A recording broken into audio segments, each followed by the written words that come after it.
the scene opened with a unit of Imperial Guards, soldiers whose only purpose was to eliminate threats to the Emperor and the Empire.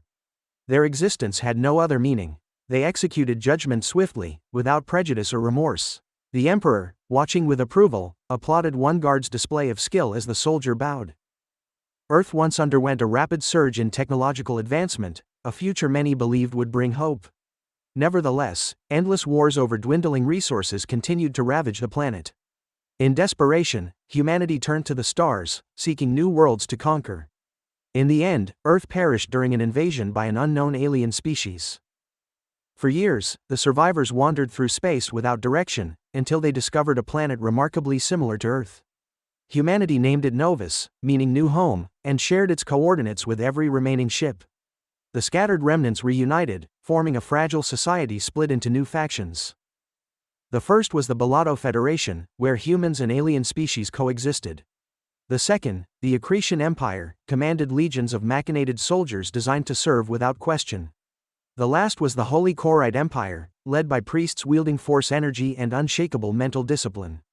Despite everything that had happened, these three factions soon clashed over Novus's limited resources. Consequently, humanity once more stood on the edge of war. If this was not the final conflict, the next would be fought with stones and sticks. Within the Accretion Empire's machination lab, Commander Hemias Castoria informed a young boy that his time had come. He would be compared to those before him, but this was his chance to prove his worth before the king. He was reminded to remember the importance of this day, not only for himself but for all the trainees watching. Among them stood Luca, an Imperial Guard trainee, who calmly suggested waiting to see who the unfortunate one would be. Hemias appreciated the spirit behind the remark and hoped Luca would live up to it. Luca began preparing, reminding himself that the ability to dodge and block bullets was the most vital skill for any Imperial Guard. He had completed all simulation drills at the highest difficulty. Enhanced by a procedure that sharpened his perception, Luca now possessed heightened spatial awareness. As he stepped into the arena, 5 death row inmates with poor equipment stood before him. Luca slowly drew his blade, confident the fight would last no longer than 10 seconds. He charged, beheading the first opponent before a single shot could be fired. The others naturally turned to Luca, yet he remained still. This was his chance to leave a lasting impression on the Emperor. He needed to do something remarkable, something worthy of notice. Though uncertain if he could pull it off, having never done it before, he knew he had to act now. Pushing his senses to their peak, he began to perceive the sweat trickling down the inmates and the chaotic rhythm of their hearts, each beat revealing their fear. Luca let his mind narrow until only his sharpened senses remained. The moment the inmates opened fire, he reacted, redirecting every bullet back toward them. The display astonished Hemias and the Emperor alike. With the demonstration complete, Luca exhaled in relief. The effort had taken a toll on his body, but the sacrifice was necessary. His value had just increased. Upon leaving the testing chamber, Hemias admitted he had not expected to witness ballistic trajectory control, a technique not yet introduced in their training curriculum.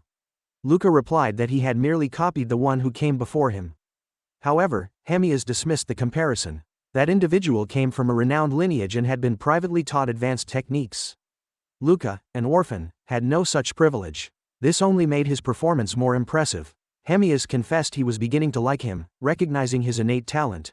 Before Luca could fully process the words, Hemias reached into his eye socket and, to the horror of those nearby, pulled his eye out. What excited him even more was Luca's lack of reaction to the gruesome act. The boy had clearly undergone intense pain tolerance training.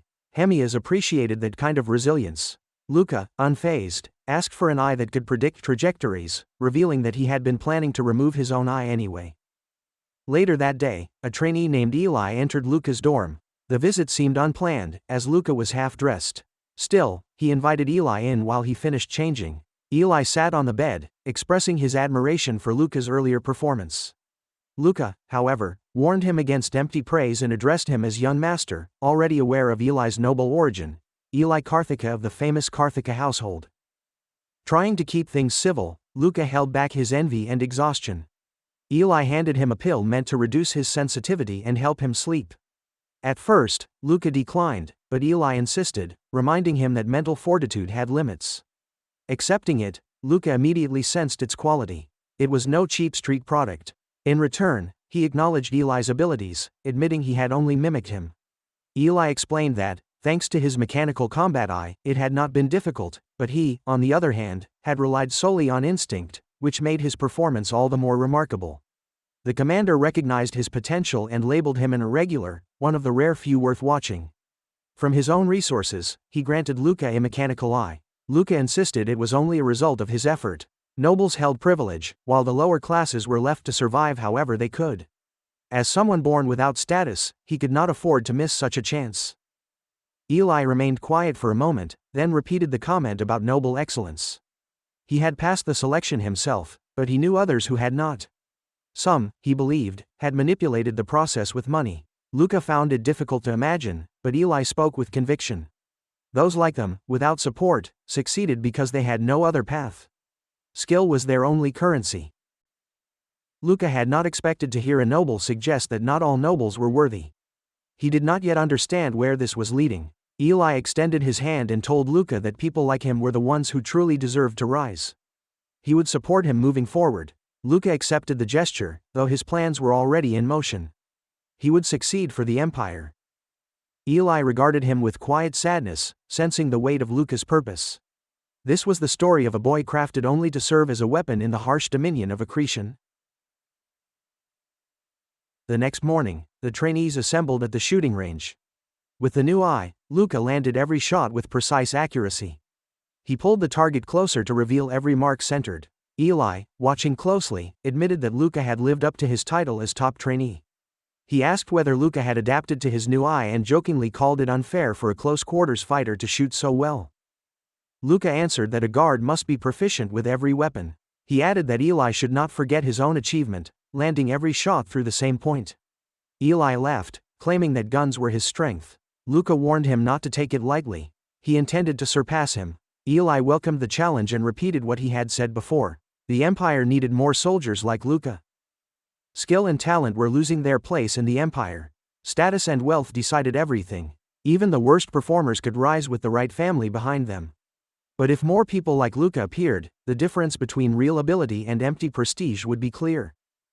Luca said that this sounded like criticism of the Empire's values. If he repeated Ilay's words to Central Command, there would be consequences, no matter who his family was.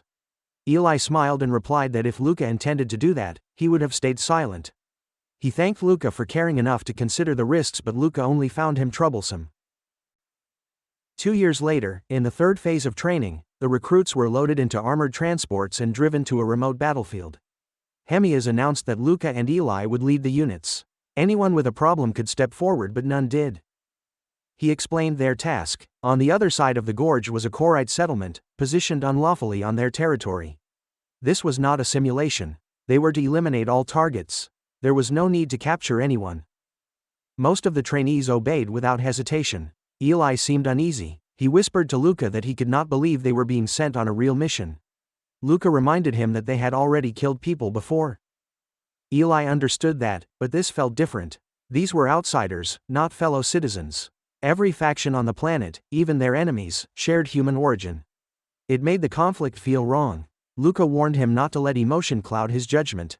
He pointed behind them. The senior guards were not their safety net. They were there to watch. If a trainee tried to take prisoners, they might be killed on the spot. Fools who did not understand their place did not belong here. Other factions had always used the Empire for their own interests. That was what they were taught. The operation was swift and brutal. The Empire's soldiers tore through the settlement, showing no mercy. Luca walked through the aftermath. There were no weapons among the dead. This had not been a base. It was a village.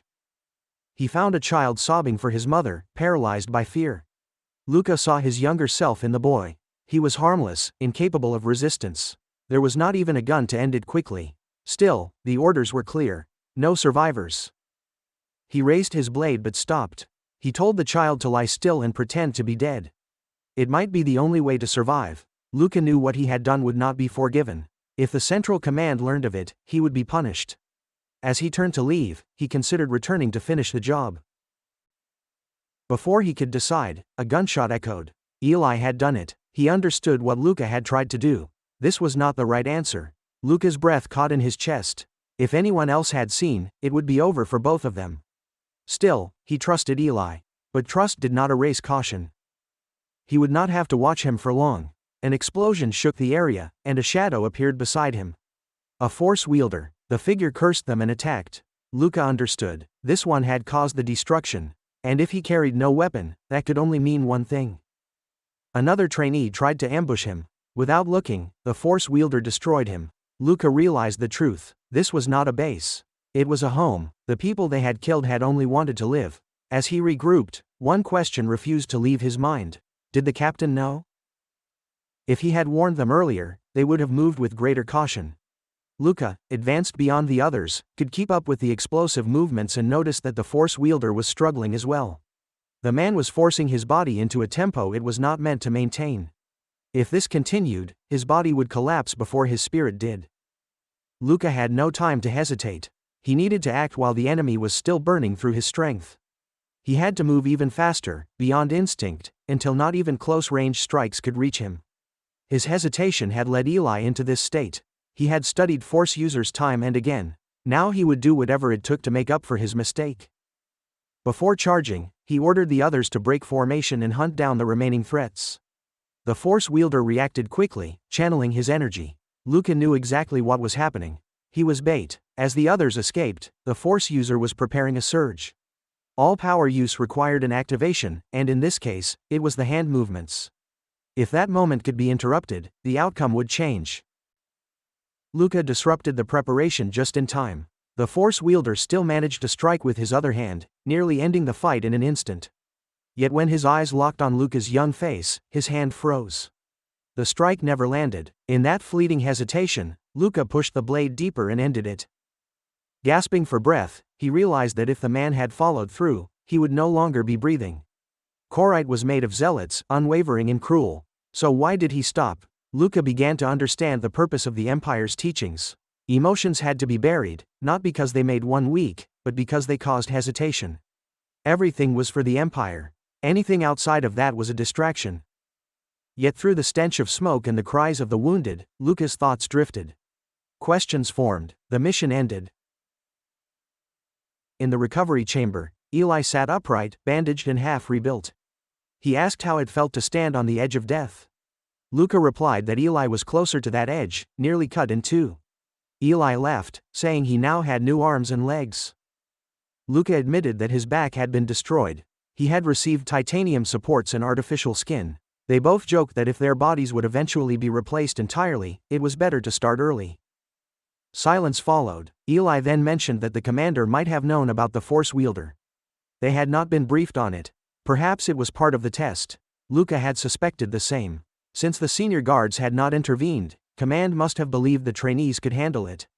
After all, no one had died. Ilay found it odd that he and the other wounded trainee survived. Twice now, the force user had spared his targets. Could it really be chance? Maybe the man had never intended to kill. Luca remembered the man's expression, and the feelings it had stirred. He refused to dwell on them. He was a soldier, mercy had no place here. Letting him live had been the enemy's mistake. That moment of weakness would be paid for in blood. He would soon witness his people fall by the hands of the very child he had spared.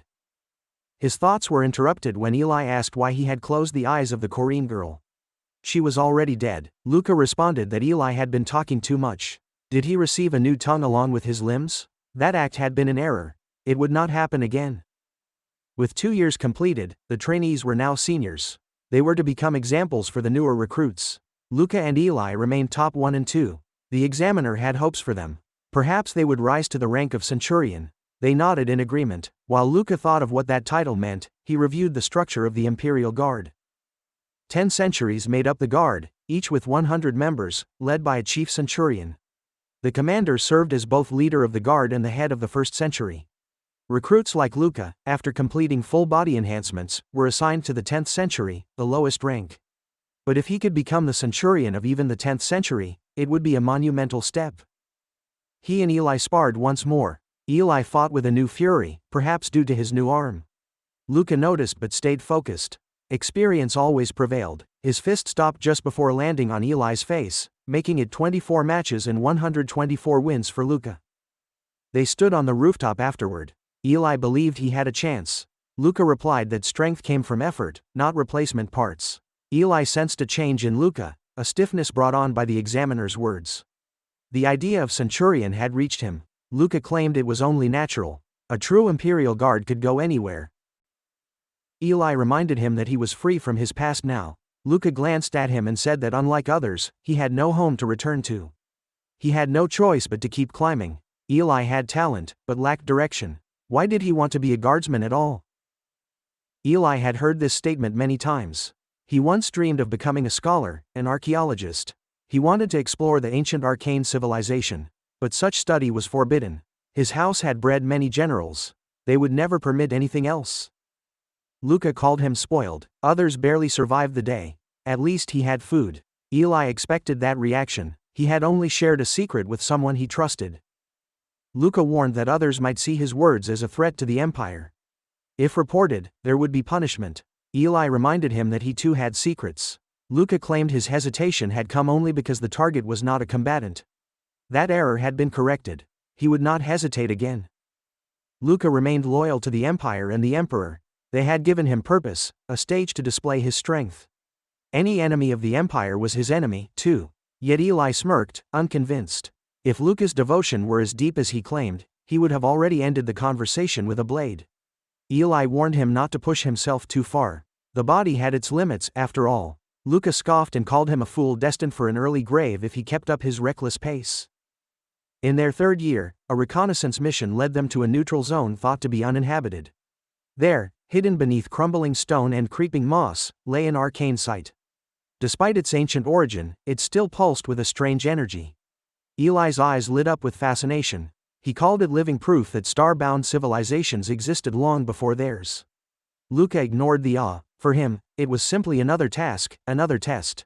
If an enemy appeared, they would fight. Ilay remained unconcerned by the idea of combat. Even if overwhelmed, he believed a superior would intervene. Then a voice joined them, calm and composed. The present thrived on the bones of the past, and history served as prophecy. That was Claude Raminus, another trainee, hailing from a family smaller than the Carthicas but still respected. He looked at Luca with curiosity, asking if he was seeing anyone. Suspicion flared in Luca's mind, and he warned Claude not to get closer. Claude smiled and clarified he meant to introduce his sister. Luca dismissed him, mentioning his orphaned origins. It made no difference, Claude replied. Luca would likely be his superior someday, and the offer remained. Ilay laughed and teased Luca about his apparent popularity. Their banter ended abruptly. A sudden shift in the air set them on edge. Something stirred ahead. Luca ordered the group to spread out while he and Claude held the front. He squinted through the haze. A shape began to take form, a korite paladin. As the figure noticed them, a spear was already in motion. Luca shouted for Claude to move, but it was far too late. The weapon tore through him with such force that the cheerful boy from moments ago vanished, leaving only robotic legs twitching in confusion. Panic tried to seize Luca, but he turned to his mechanical eye, searching for any clue about the next attack. The system faltered, unable to compute this enemy's speed. Behind him, the other trainees fired desperately, while Ilay shouted for Luca to snap out of it. Running was no longer an option. Their only path was to fight and delay until help arrived. 10 seconds, maybe 20. That was all they needed for an Imperial Guard to intervene. The paladin raised another spear. It struck Luca's helmet and slashed across his cheeks. Before he could draw breath, another came from behind. Luca stared into the face of death again. Doubt surged. How could they hope to defeat something like this? Then the commander's words echoed in his mind. If he turned away from battle, a bullet would be the reward. That was the law. The weak had no place among the guard. 3 seconds had passed. Luca charged forward, using every bit of strength to knock aside the next spear. Though the force shattered the ground, he had survived. His right arm was no longer usable, but the paladin pressed on. With every strike, the paladin carved through Luca's comrades. Ilay included. Judging by the spread of injuries, Luca realized the paladin had not been targeting him, until now. And now, there was nowhere left to run. 12 seconds in, drowning in rage, Luca charged once more. From above, streaking through the forest with explosive power, an Imperial Guard arrived. Boosters roared as he descended, catching the paladin mid-motion and driving his head into the earth. He was not finished. Accelerating again, he dragged the paladin toward the arcane site and launched him inside, awakening ancient energy. Luca watched in awe. The guard stepped out, unfazed, his presence alone a testament to the strength of the empire. Yet the battle was not over. Even broken, the paladin rose again. His resolve had not cracked. The guard understood. If the paladin wished to suffer, then he would provide exactly that. From his side, the guard drew a weapon Luca recognized immediately. It was a piece of the Legion set, used only by the elite. At last, Luca would see his question answered.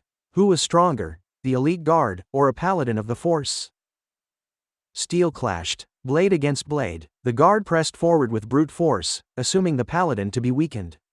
That belief crumbled as he was forced backward.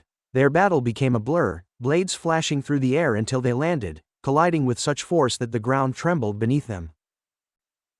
They soon returned to the place from which they came, their movements mirroring one another in perfect synchronization.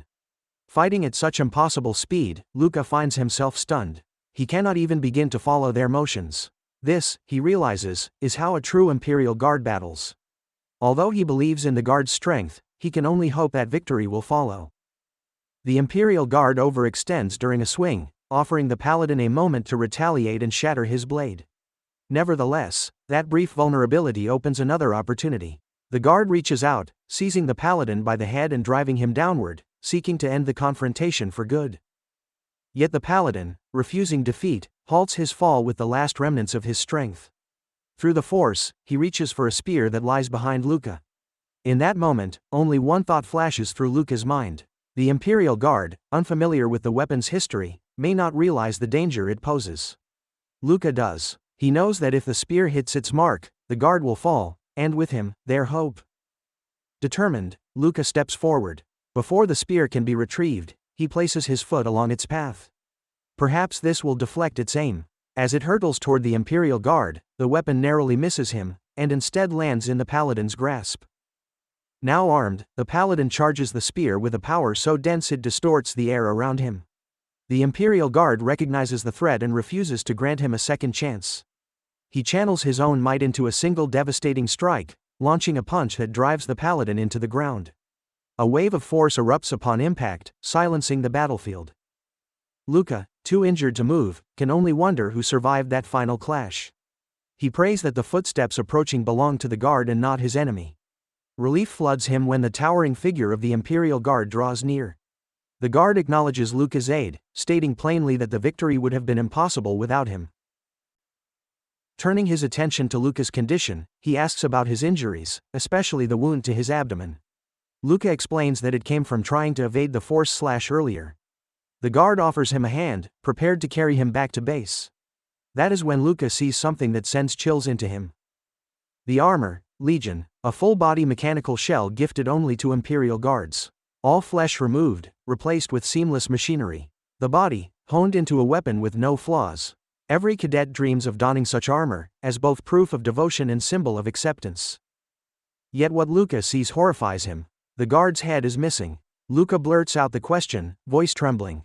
Is he alive? How can he function with no brain? Has he crossed the threshold from man to machine? The guard halts, realizing the truth for the first time. He screams, a sound void of pain but heavy with its absence, then collapses. Only then does Luca understand. All his relentless training, the pain, the ambition, it was leading to this. His limbs grow cold, trembling beyond control. He wonders if this grotesque fusion of metal and man is the final image he will witness. Ilay's voice breaks the silence, asking if he still breathes. Luca echoes the question back. Ilay assures him that he will survive, though not without difficulty. Luca asks about the others, but there are none. Only the two of them remain. Ilay checks his condition and Luca does not hide the truth, he is dying. He urges Ilay to keep going. The path he once dreamed of lies just ahead. Ilay doesn't quite understand that path leads away from the Empire, and into Balato, but Luca knows. That's why he must turn away, because the future he truly wants does not lie within the Empire's walls. Reinforcements will arrive soon. Once they do, returning to the Empire will be inevitable. Luca sees how much Ilay wants to understand, but he cannot. Ilay's life was shaped by wealth, status, and natural talent, blessings that placed him above the average citizen. He cannot grasp what Luca now sees so clearly. Still, Luca remembers the way Ilay spoke of his dreams. He had smiled then, the light of something genuine flickering in his expression. That smile made him human. Luca hopes that he will live as he wants, even if it cannot be within the Empire. As he turns to leave, he presses on Luca's abdomen gently. He could not bear to abandon him to death, not after all they had been through. Luca sighs and tells Ilay that he truly is a fool.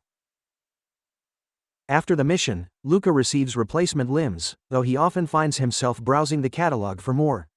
He wonders which parts will strip away the last bits of humanity he has left. Ilay returns, pleased to see him interested in something. He suggests the F-24 Royce model, which has faster adaptation time and greater mobility. It is an upgrade by any standard. Luca tells him not to appear so suddenly. He might break his nose out of reflex. Ilay laughs and apologizes. When they return to the Empire, Luca is called to various departments for questioning. Officials want a full report on the death of the Imperial Guard and the fallen cadets. They now refer to the incident as the korite paladin encounter. However, there is more. Ilay asks if Luca has heard about the artifact they found, the spinning cube. Its discovery has caused turmoil. The Empire wants it, so does the Holy Alliance. War looms in the distance. If the Empire battles Korra, then Bellotto will exploit the chaos for their own gain. This is why skirmishes continue, carefully measured for acceptable loss. Luca does not care. He is a soldier, orders are given, and he follows. That is what it means to be an Imperial Guard. Still, thoughts of the fallen guard linger in his mind, especially what the commander said, that the guard's return was only a phantom phenomenon caused by lingering signals. Luca does not believe it. The guard responded to his words after death. That cannot be explained away so easily. Yet headquarters refuses to elaborate, and he knows better than to seek answers on his own. Within the Empire's training facilities lies a room unlike the rest. The visiting chamber, where cadets meet family and friends. Luca never imagined he would enter it. He is an orphan. Unexpectedly, someone comes looking for him. Lillian Raminis, Claude's sister. Perhaps she blames him for Claude's death. Yet she assures him otherwise. Their family had always known the risks. She says Claude spoke of Luca often, calling him the most talented among them. He had even asked her to meet him someday. Luca is surprised. Surely, she knows where he came from. She does, but says she prefers it. Fewer formalities. When Luca wonders aloud why she wants to meet him, she says they can learn more about each other. Claude's wish should be enough reason. She also points out the benefits he would gain, benefits most would accept without hesitation. Luca understands. This is an offer he has no good reason to refuse. Especially not from someone with her background and sincerity. Everything he had done so far had been in pursuit of success. Marrying a noblewoman would bring him closer to that ambition. Nevertheless, it seemed too convenient. That unsettling ease made him wary. He sensed that Lillian was hiding something, a shadow clinging behind her smile. He declined the offer and made his exit with polite resolve. Once, he had thought Ilay was a fool for wanting to escape the Empire, especially being from a noble house. Now, he found himself doubting his own path in much the same way. He could only assume Lillian would take this rejection as a slight against her nobility. He silently wished that no further trouble would arise. To his surprise, she grabbed his hand and apologized, admitting she had rushed things. Friendship would be a better beginning. Before he could clarify his intention, she dashed away, leaving him with her touch lingering on his hand. Luca understood then that letting her go would not be simple. Later, Luca stepped into the physical training room. Kinyuan, the Imperial Guard instructor, looked surprised to see him. Luca asked to be taught, though Kinyuan doubted he had much to offer someone already so skilled. Only a handful had surpassed Luca's level. Yet, this only fueled Luca's desire. Being the best among cadets was not enough. Kinyuan advised patience. Luca was still young. The instructor himself used a low-powered augment, unlike others who flaunted overwhelming enhancements. Compared to Luca's latest augment, Kinyuan should have been 10 times weaker. The only area where Kinyuan held the edge was full-body augmentation. Luca knew if he couldn't beat him, he stood no chance against foes like the paladins. Kinyuan then tells him to begin his attack. Luca launched his attack, but Kinyuan easily deflected the first strike. Luca had expected that, given Kinyuan's history as a retired Imperial Guard. He unleashed a storm of punches, pushing Kinyuan to defend, then attempted a decisive blow. He thought he had him cornered. However, Kinyuan flipped him into the air with expert ease. Luca landed, dazed but undeterred, and charged again. This time, Kinyuan caught his leg mid-kick and slammed him down with such force that the pain grounded his spirit. Confused, Luca tried to grasp what had gone wrong. Kinyuan tore into him with sharp words. Luca had misread his opponent, allowing his mind to drift mid-combat. Such mistakes were unforgivable. Kinyuan asked him directly why he was so desperate for strength. Luca struggled to comprehend the exchange. His first punch should have connected, but when Kinyuan had touched his arm, something changed. It felt as though energy had rebounded through his body, as if control had slipped from his grasp. He asked Kinyuan what he had done.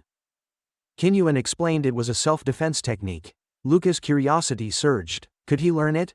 Then he noticed Kinyuan's condition. The toll of the technique was clear. Luca realized that every shortcut bore a hidden cost, and this was one of them. They sat together. Kinyuan asked what he had learned. Luca admitted he felt entranced, like his body acted without him. Kinyuan revealed the method's name, Aces Victima. Among soldiers, it was known as the Aces tactic. Luca recognized the name, though it was usually associated with low-tier thugs. What Kinyuan had shown was far more refined, almost worthy of official military adoption. Kinyuan agreed but cited 3 reasons it had never become standard. The first, as Luca guessed, was its complexity. It was hard to master. The second was how the method placed strain on the brain.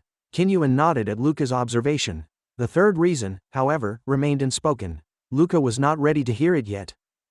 Even so, Luca was willing to risk the consequences for power. Kinyuan, however, reminded him that such decisions were not his to make. The Empire had invested heavily in him. He wanted one promise. If brain damage occurred, would Luca stop using the technique? Luca knew Kinyuan would detect a lie, so he promised only to try. Kinyuan respected the honesty and without warning, tripped him. Luca hit the ground with a grunt.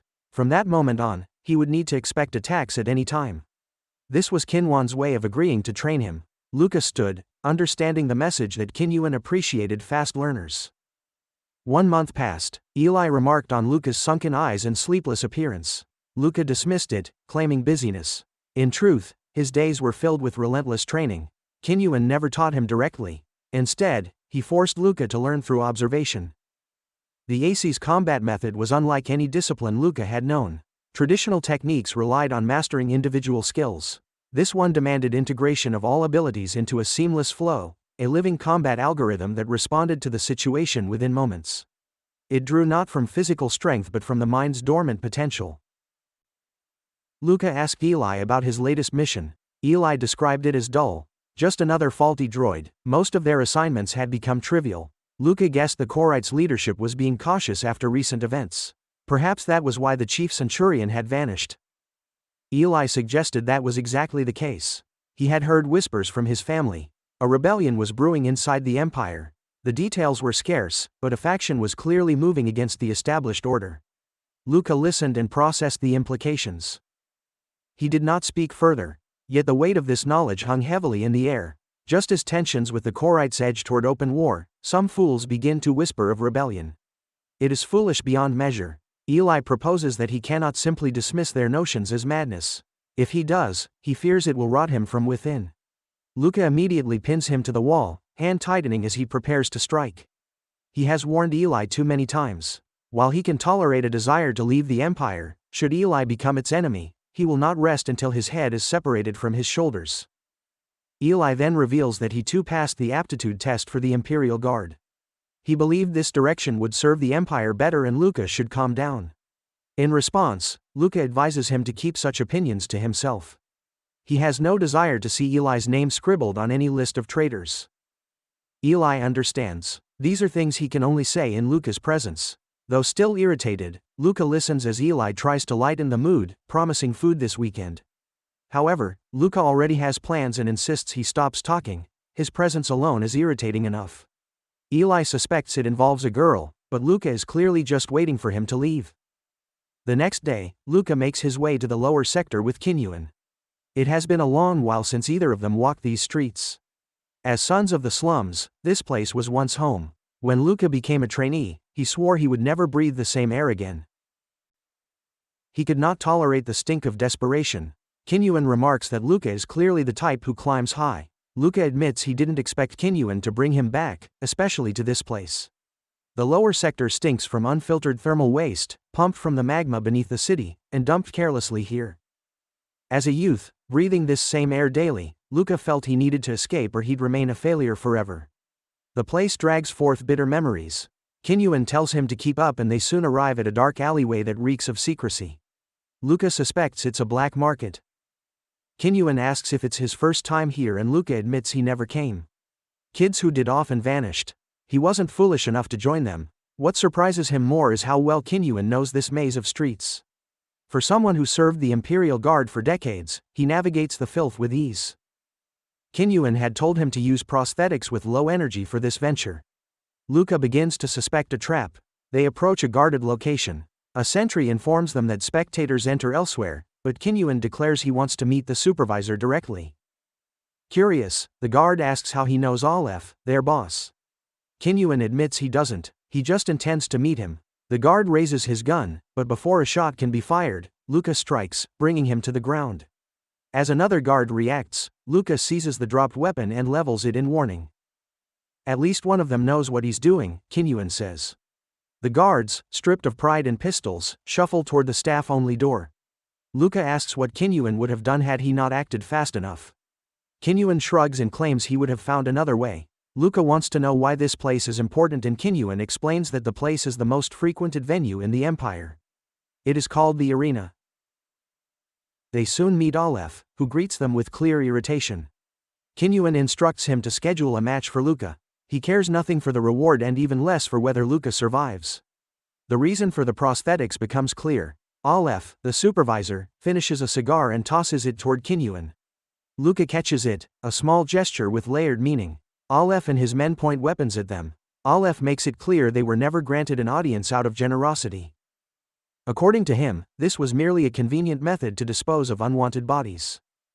Luca calls the bluff silently. Had they meant to kill them from the start, the guns would have fired already. He analyzes. 3 pistols inside the room, 2 more outside. His mind sketches the scenario.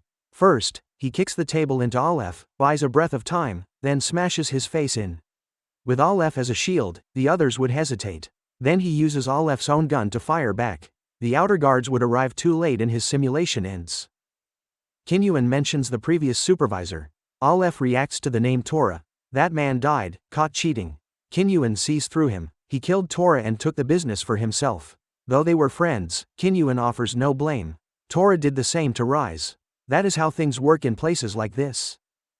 Aleph steps forward, weapon raised. How does Kinyuan know all this? Kinyuan warns him to reconsider. He would not want to share Tora's fate. Aleph, spooked, retreats. He agrees to schedule the match, but only if they offer something in return. Kinyuan says he knows where Tora kept his safe. He has his eye, after all. Aleph is stunned by the knowledge. He asks who Kinyuan really is. Kinyuan calls himself a ghost of the past. Aleph offers him women and drinks in the VIP box.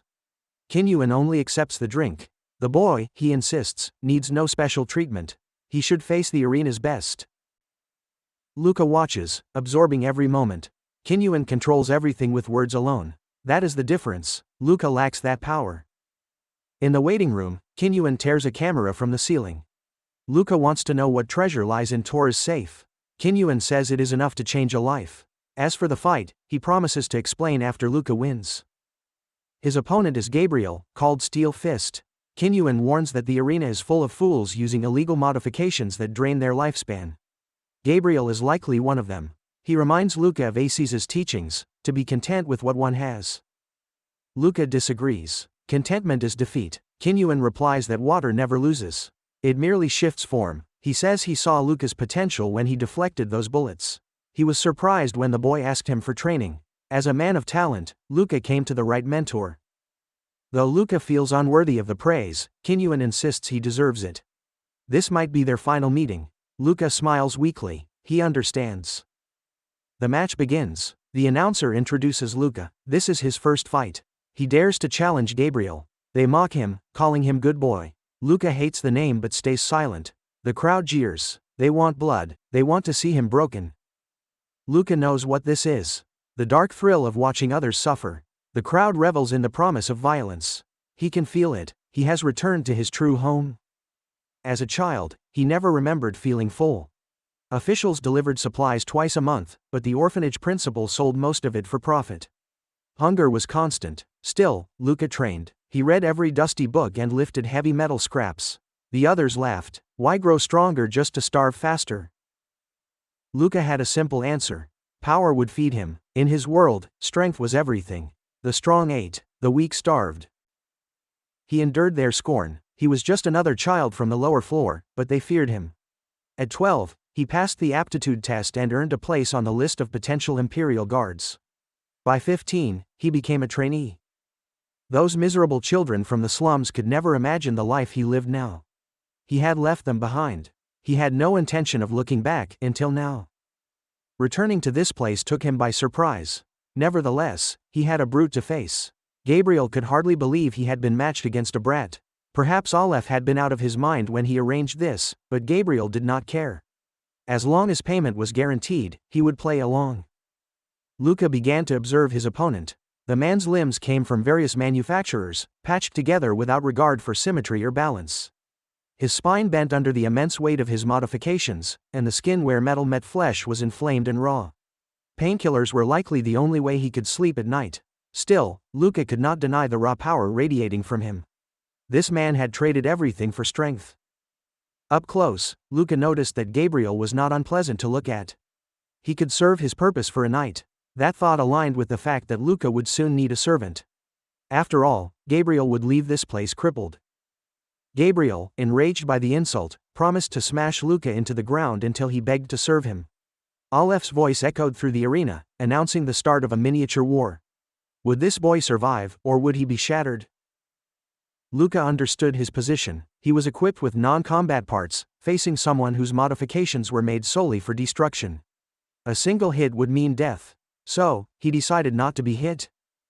Gabriel lunged. Luca dodged and delivered a clean kick to his face. It had no effect. Had he used his original parts, the man's skull might have burst.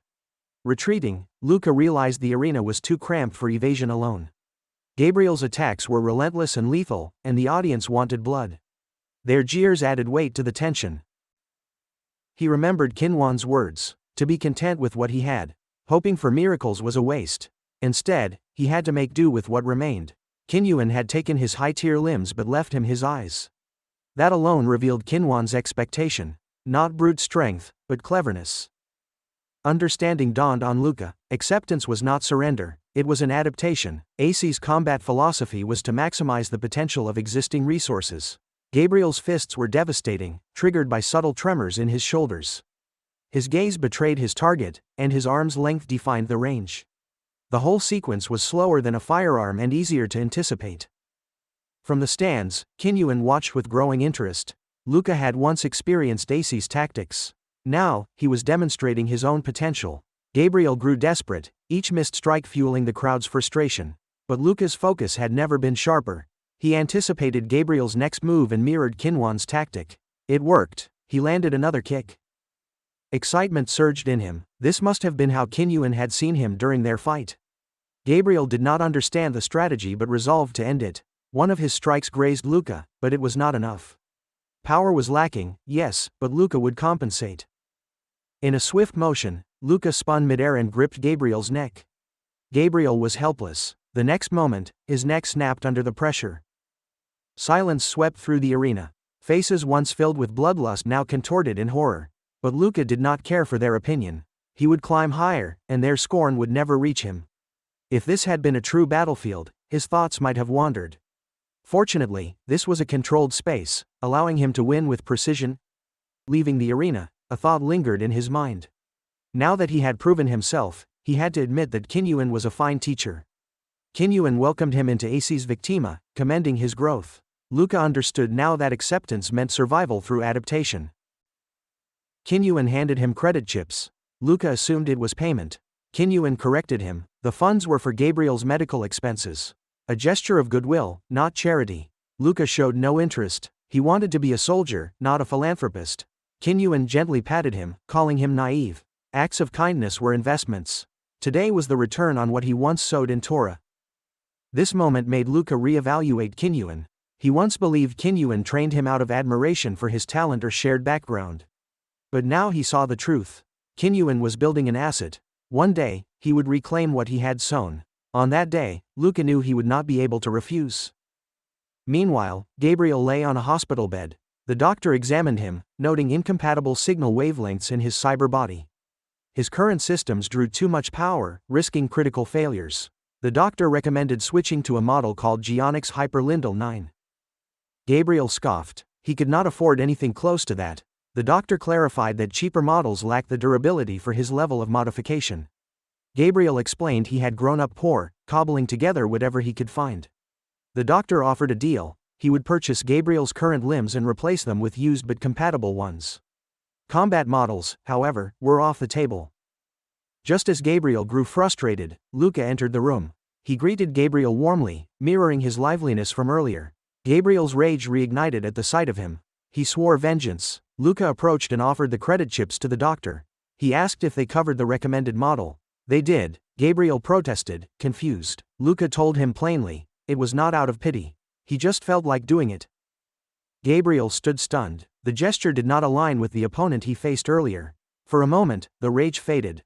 He asked Luca for his real name. Luca gave it. Gabriel vowed to return the favor one day. He would not forget this. It was a new sensation for Luca. Strange, yet not unpleasant. Later, he trained at the grounds with Ilay. Despite Ilay's speed, Luca blocked his strike and ended the session with a single blow. Ilay winced from the lingering pain, wondering aloud if Luca had used the AC's method, which Luca confirmed. Ilay dismissed it as a thug's tactic, just like tricks involving glass or dirt. Luca admitted it was hard to believe, but that was what Kinyuan taught. Ilay lamented that he could never defeat him again, but Luca told him to be proud because no one else came that close. The match in the arena had transformed Luca's entire understanding of combat.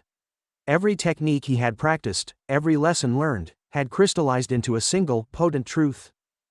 Ilay noticed the joy in his expression and asked if he could help him out, assuming he was not too busy.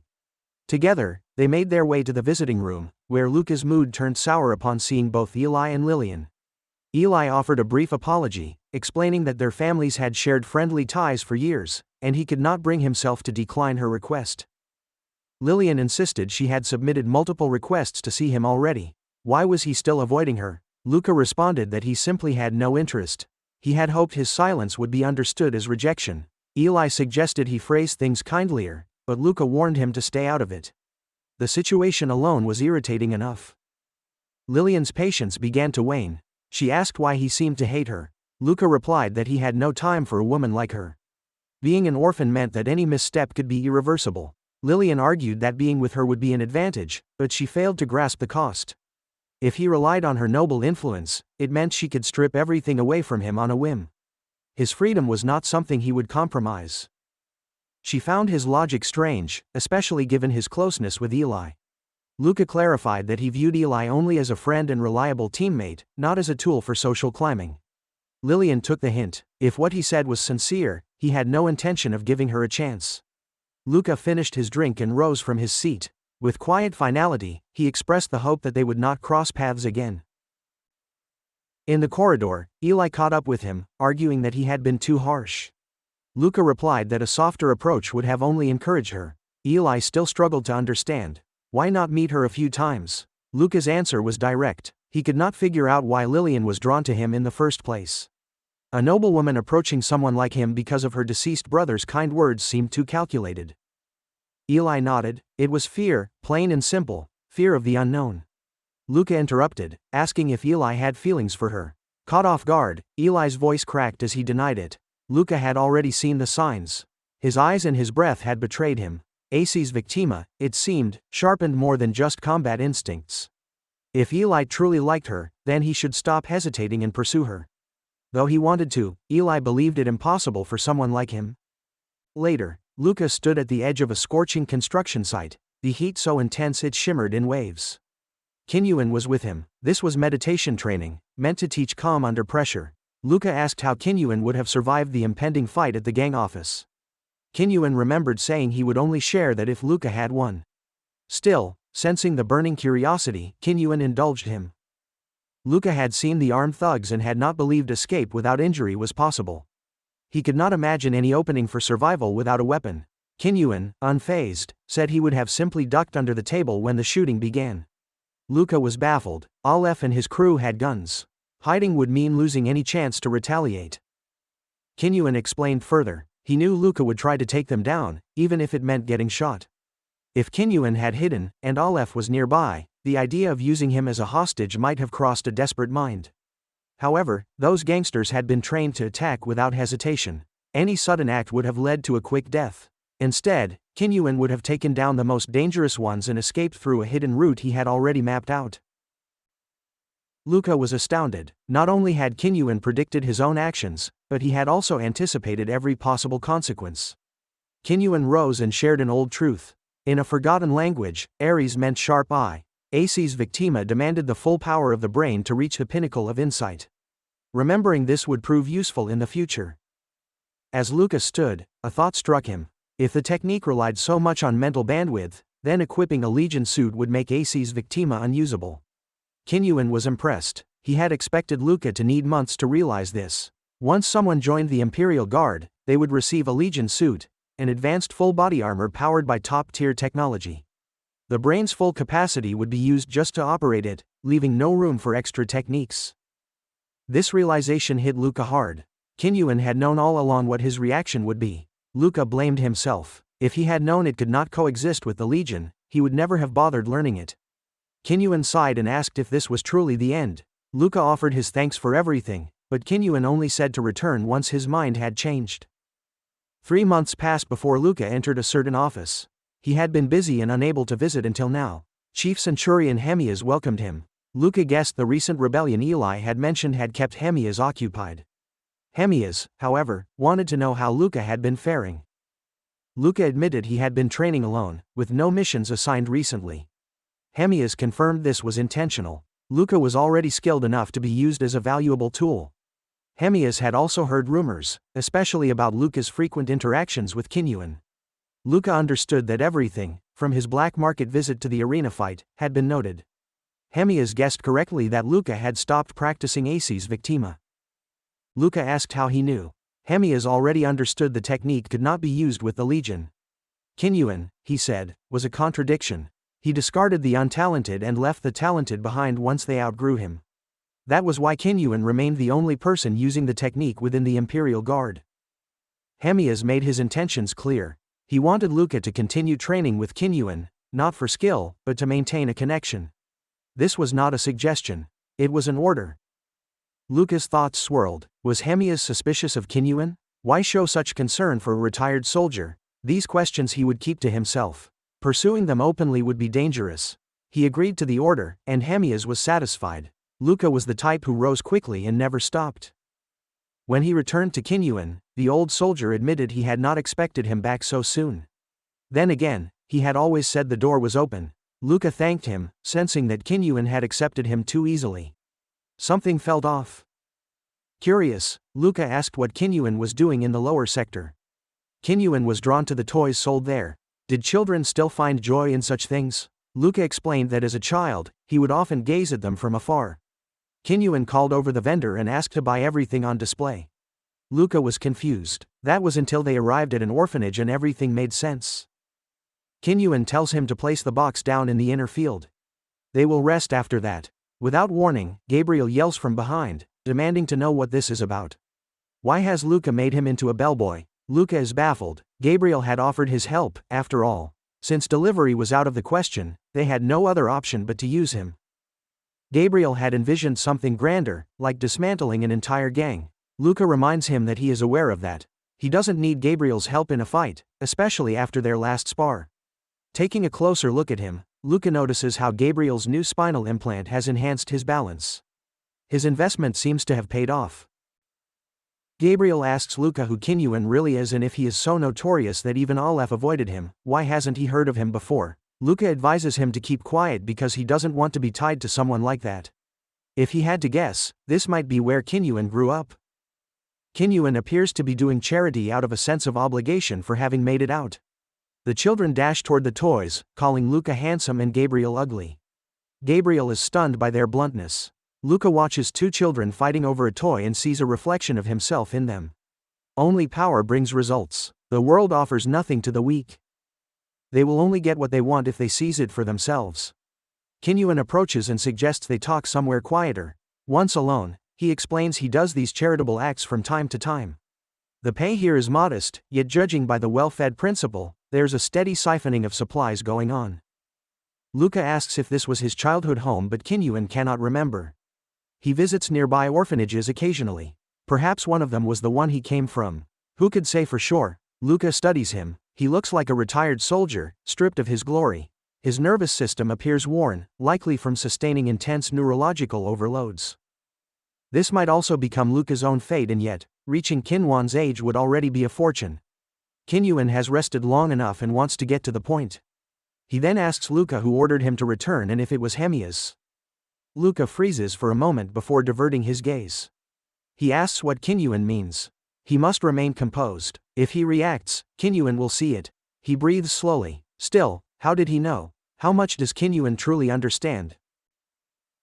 If this man is hiding something important enough to involve a chief centurion, then perhaps it would be best to eliminate him now. Kinyuan urges him to relax. If Luca were to attack with full strength, it would be difficult not to kill him.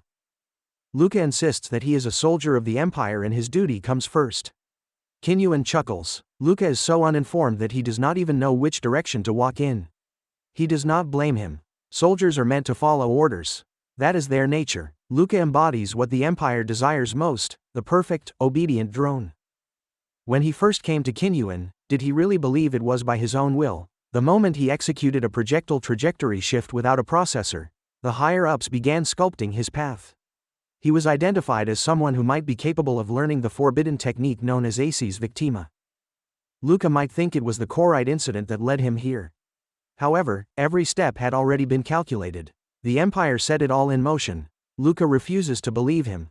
He faced a powerful opponent and recognized his own weakness. That is why he searched the records and found Kinyuan. It was his choice. Kinyuan says every man is a servant, either aware of it or not. Luca is still running from that truth. He is young, but he should return. If he wants to report to Hemias, he can. Luca clings to denial. Still, Kinyuan was right about Hemias requesting more progress in Aces Victima. Luca's mind reels with doubt.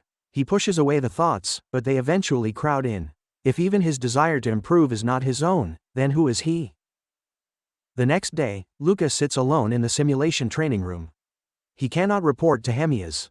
That would lead to a psychological evaluation. With his mind in its current state, he would certainly be flagged.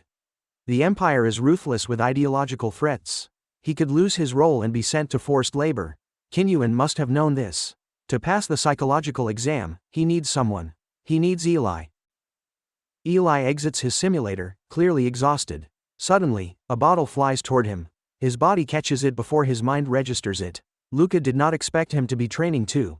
His view of Ilay shifts. Ilay admits losing constantly is unpleasant. Did Luca come to offer support? That is sweet. Luca has a request, which should already be obvious. He recalls Ilay mentioning that noble families rigged the aptitude tests. Ilay is not surprised, he knows. It is common knowledge, though unqualified candidates never last. Luca asks how he passed the psychological test. Does he have a trick? Ilay says it is dangerous to ask.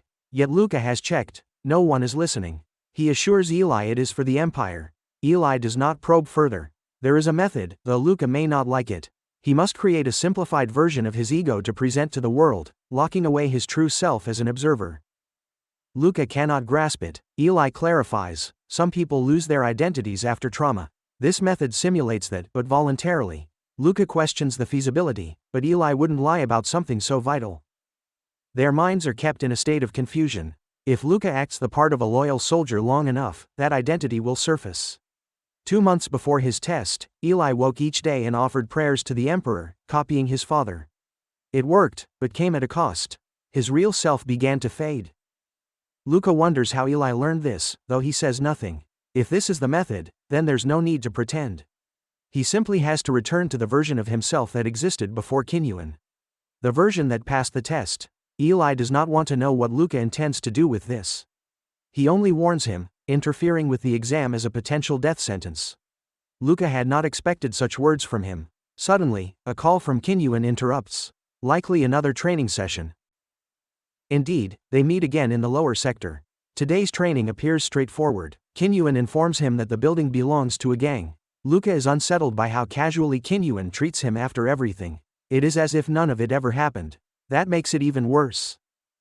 He is given 20 seconds to clear the room. Luca understands. He breaks the padlock and steps inside. A gangster, roused from sleep, questions him. Customer or not, the man raises his gun. 3 others sit at a table. 1 more lingers nearby, likely the leader. Someone else might be in the restroom, given the open door. The thug aims at Luca, mocking his timing. Luca knocks him out in a flash. The others scramble, he grabs the fallen weapon and shoots their guns away. Only the boss remains. The man fires wildly. Luca notes his poor aim. A single shot ends it. Then the last one emerges, adjusting his pants and gripping a baton. He surveys the scene. Luca tells him plainly to knock himself out if he wants to keep his limbs. The gangster realizes he has no choice. So, he knocks himself out. Even so, Luca senses another presence in the toilet. When he opens the door, he finds a woman, and the sight ignites his anger. Kinyuan emerges and congratulates him for completing the task in 12 seconds. He performed exceptionally well. Luca questions why they cannot simply wipe out those criminals altogether. Kinyuan reminds him that as outsiders, any further interference could destabilize the ecosystem of this palace. Nevertheless, there are countless people who cannot protect themselves. Luca knows the consequences that await them. He looks at the woman, understanding that she suffered because she lacked the power to defend herself. He fought so hard to rise above precisely to avoid that same fate. In the past, he might have called people like her weak, failures who missed their chances. Now, all he feels is revulsion toward the harshness of their world. Kinyuan continues assigning him missions in the lower sector, throwing him into conflicts without prior intel. These tasks are not designed to teach him how to win. The true lesson lies in how well he adapts. Recognizing enemy capabilities is fundamental, but Kinyuan expects more. He wants him to determine the best possible outcome under pressure. Never one to explain, Kinyuan keeps his methods hidden.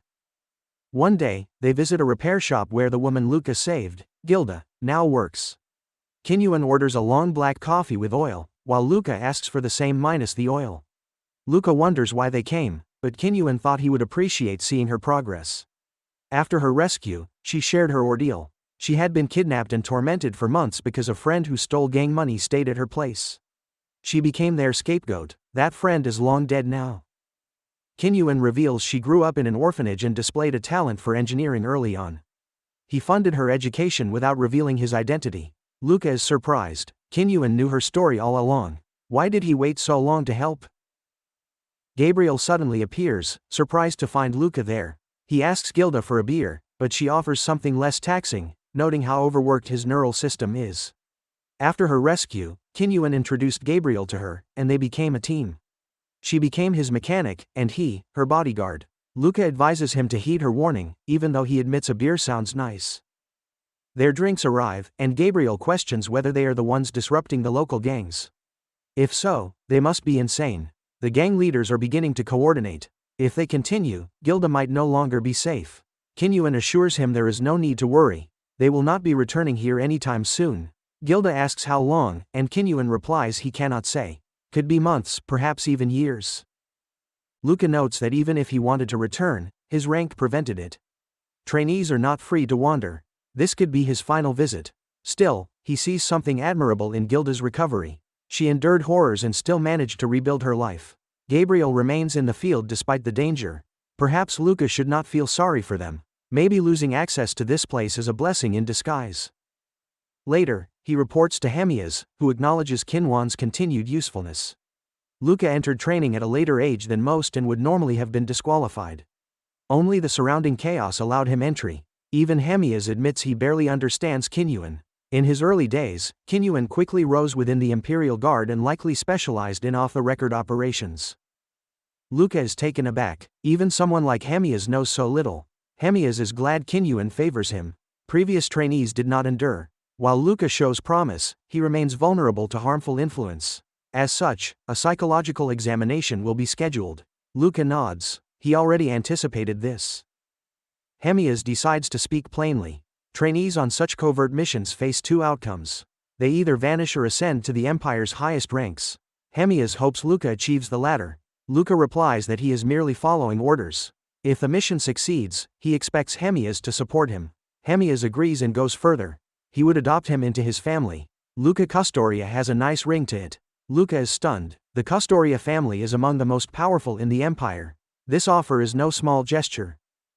Afterward, the psych examination begins, and the robot detects a trace of happiness on his face. When asked, Luca brushes it off. Whatever happened, it is none of the robot's concern. While Luca reflects, Ilay continues training. He has grown faster, more powerful, more refined in battle. Yet the toll is evident. His body strains, his joints deteriorate, requiring frequent lubrication. Luca marvels at his dedication. Is this the same Ilay he once knew? Ilay asks if he passed the exam. Thanks to him, Luca has. Though he does not fully grasp the situation, he offers to help. Ilay declines for now but promises to ask for a favor soon. Luca assures him that if danger ever finds him, he will risk everything to come to his aid. Ilay appreciates the promise. He only hopes it never comes to that. Luca wonders about the favor but chooses not to investigate further. With the psychological exam behind him and the trust of a chief centurion secured, his focus shifts. Becoming a true son of the Castoria family is all that matters now. That is, until everything changes. Hamas summons them with urgent orders. From now on, they will operate under a special military directive. Their mission is to suppress rebel forces rising against the empire. These rebels are led by 3 noble houses. Among them stands the Ramanus family. Luca freezes. A glance at Ilay tells him everything. Now he knows what favor he will be asked to repay. As they prepare for the mission, Luca introduces himself to the squad. He is now commander of the 21st Suppression Army platoon. The soldiers salute, awaiting his orders. He never expected the empire to place trainees in command. Yet here he stands, at the helm of an army, ready to face the future. The higher command likely viewed this as a training opportunity. The platoon was divided into 2 squads totaling 27 members, with the vice platoon leader, Sergeant Kodrick, serving as his aide. While leadership experience was scarce, the suppression army was filled with veterans who clearly knew they were being used as tools for the rookies' growth. That awareness made them hesitant to obey any leader they did not trust. Even so, he was expected to take control and led them. Nevertheless, the question remained, how should he do it? Realistically, 2 options presented themselves. The first involved relying on Kodrick. Even vague instructions would be followed through competently. That would be the safe choice. Therefore, he rejected it. Instead, he declared his superiority and demanded absolute obedience. Any deviation would be treated as treason. The soldiers responded with cold stares. Kodrick attempted to speak up, but Luca seized him and hurled him into the others. He laid hands on a fellow officer, unprovoked. Perhaps they believed him a fool, misjudging him because of his youth. He was born in the lower sectors, just like them. He had grown up in a numbered orphanage. However, the difference in their standings was not luck, it was the result of his superiority. They might not recognize that yet, but they would. Eventually, they would realize he was the finest platoon leader they had encountered. Kodrick seemed to understand. Having recognized his misstep, Kodrick would proceed with more caution. Luca sensed that Kodrick had realized this was no easy path he had chosen. That understanding alone made the task ahead less burdensome. Soon, they reached the enemy fort, once an imperial outpost, now a rebel stronghold. Inside, Ilay had already heard of Luca's actions, brushing them off as childish behavior. Ilay remarked that such behavior was expected from someone so young, but Luca did not take that well. If a leader showed kindness, subordinates would see only weakness. Then, Hamas began the mission briefing, skipping protocol since it served no real purpose. The rebels had taken control of a relic site once belonging to the arcane civilization. Every arcane fortress operation was currently under their control. To protect it, the rebels had enclosed the site with walls and surrounded it with a force barrier in a dome shape. Turrets positioned for anti-air defense added to the complexity. There were 5 in total. The task of destroying them fell to the 11th Armored Brigade. The rest would attack from the flanks. Luca understood that the Armored Brigade operated in full bodysuits. The Empire was clearly committing serious force to this mission. The operation was scheduled to begin at 14:10 hours, 90 minutes away. Their orders were to be fully prepared by then. Luca and Ilay were positioned at the rear. It was expected. Keeping them alive was considered essential. Ilay considered it common sense. They were too valuable to risk. However, Luca treated the entire mission as if it were a leisurely stroll. At first, Ilay hesitated, then he finally spoke. He wanted to discuss the Ramanus family. Despite past closeness, they could do nothing for him now. Should he side with known traitors, no amount of influence would save him. Ilay was not expecting miracles but held out hope that Lillian might yet be rescued. Luca questioned whether he was still hopelessly in love, risking everything for a former flame. Ilay admitted she had once been important to him but insisted those feelings were gone. She, too, had no desire to marry a noble. That was enough for Luca. He had tolerated Ilay's sentimentality long enough, but this was crossing a dangerous line. Even attempting to save her was a death sentence. No trial would follow, just execution. He had to stop. This was the final warning. Ilay nodded and walked away, his expression more resolved than before. Yet Luca knew the truth. Due to the Archie's victim method, he could read lies from micro-expressions and body signals. Ilay would charge recklessly to save her, regardless of consequences. For everyone's sake, Lillian had to die. For Ilay's sake, he hoped she would already be gone when he found her. That way, he wouldn't have to lose a friend. As the assault drew near, Luca reflected on the fragility of life. The head and chest were what mattered. So long as they remained intact, Imperial soldiers could be revived through advanced technology. Kodrick approached, and Luca told him to speak. Kodrick acknowledged Luca's abilities, having investigated him beforehand.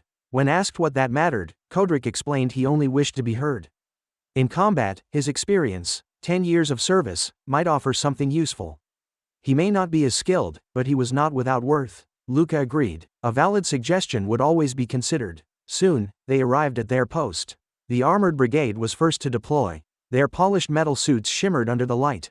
This was the Myrmidon model, the first time Luca had seen it. They launched like projectiles into the air, diving toward the barrier. The turrets responded swiftly, yet the brigade was quicker, releasing countermeasures mid-air. Some were struck, but most dodged effortlessly, striking the barrier in fiery bursts. They attacked again without pause. Even the unavoidable hits were blocked by heavy spears. The barrier broke like softened clay. Luca was impressed. The speed was astonishing. Still, this was only the opening move. If they failed, the suppression army would be at a serious disadvantage. The predicted time to disable all turrets was 60 seconds post-entry. If that failed, ground forces would be forced to push through manually. The countdown began. No one spoke. Breath was held. Then the silence broke. Mission success. The turrets were down. The army moved forward. War was cruel, unforgiving, yet exhilarating. The chaos, the rush, it stirred something in Luca. It made him feel alive. That feeling, twisted as it was, kept him sane. There was no more time for thought. Now was the moment to act. The plan demanded full encirclement. Infantry would advance from every possible direction. The underground tunnels were a labyrinth. Even maps gathered from prior expeditions would likely be unreliable. The rebels had surely altered the terrain. Luca led the vanguard. The tunnel entrances were narrowed, clearly to block armored units. Inside, they found nothing at first. He offered to lead directly. Kodrick warned it was a trap. Luca asked if his concern was based solely on the consequences of dying, and Kodrick admitted it was. But Luca felt indifferent. Pay, legacy, none of it mattered. He would take the lead. They could follow if they dared. Behind him, he sensed hostility. The kind that made a man wonder if bullets would come from his own side. But he ignored it. His focus was on Lillian. He had to reach her before Ilay did. Suddenly, a trap sprang. Kodrick shouted. Luca had already sensed it, cutting it down effortlessly. Using AC's Victima, his senses elevated beyond human limits. Sight, sound, even taste. He detected subtle changes in the air with his tongue. Every step was calculated. His speed overwhelmed the others. Arteries widened, his heart pounded, and glucose surged into his brain. It came with a cost. The pressure was mounting. His mind strained. He grew irritated by their sluggish pace. Rage brewed inside. He had heard of this side effect. Damage to the brain from prolonged use of the method. Now he experienced it. A door came into view. Guards waited, listening. Hearing nothing, they relaxed. That was when Luca shattered through. His malice was a presence of its own. Bullets came. He deflected them. Others followed, dodged, deflected, neutralized. Heads fell one after another. A rocket was fired. Luca split the explosion apart with a single strike, using the smoke as cover. By the time the other soldiers arrived, all that remained was devastation. He asked what had taken so long, but they gave no answer. They were moving forward, and this time, they had better keep pace. The rebels rallied, using a vast chamber for defense. Firepower flooded the space, forcing Luca's squad to a halt. He hadn't expected such a vast structure underground. This had to be where the nobles were hiding. And now, he was close. Closer than ever. He summoned a drone and began observing through its lens. Their line of defense included 100 troops, stationed ahead of a cluster of non-military personnel. Perhaps Lillian was among them. Kodrick informed him that their squad was advancing too swiftly compared to the others. Rather than waiting to regroup and engage as a united front, they charged ahead. Luca found that logic unconvincing, but he couldn't deny the truth in it. His mind reeled from prolonged use of archies, the strain pushing him to his limits. Suddenly, gunfire erupted in the distance. It was not aimed at them, indicating another squad was under attack. He knew it had to be Ilay. Only he would rush into combat so recklessly. This was an opportunity. Luca ordered his men forward while the enemy was distracted. The team formed the front line, absorbing the barrage of bullets. However, their shields were not designed to endure continuous fire. They would soon crumble. Luca urged patience. What he feared most were the weapons capable of killing him instantly. From what he had seen, they had 8 of them. He would strike one, but at least half were reloading. When the moment arrived, he leapt forward and signaled for his men to scatter. Kodrak's eyes widened, but Luca pressed on, brushing off bullets that barely scratched him. He reached the heavy weapons and destroyed them with precision. Upon landing, he carved through the remaining enemies, and his forces moved in to suppress them. Most rebels surrendered, and Luca ordered Kodrak to restrain them. Among the fallen were Ilay's men, likely meant to flank from the rear. He seemed to be forging ahead alone, sacrificing his troops without coordinating with others. Desperation clung to his every step. Luca knew he would reach Lillian first if left unchecked. Part of him wanted to help, but his duty to the Empire came first. Now he stood at a turning point. Choose one path and abandon the other. If he found Lillian, he would kill her. No matter if Ilay despised him after. At least he would not be a traitor. He told Kodrak they would keep making arrests until another platoon arrived. Once reinforced, he would decide the next move. Kodrak complimented his prowess, calling him a brilliant soldier. Yet, he added, Luca had a fundamental flaw as a commander. Luca frowned, confused. Without his leadership, they would have suffered worse. Their contribution was significant. So what was the issue? Kodrak pointed out that Luca never truly led. He had pushed forward alone, breaking every obstacle through sheer power. Such methods, while effective, did not define good leadership.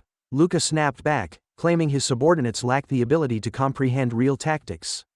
Their incompetence infuriated him. Kodrak remained calm, stating that one day, they would be capable.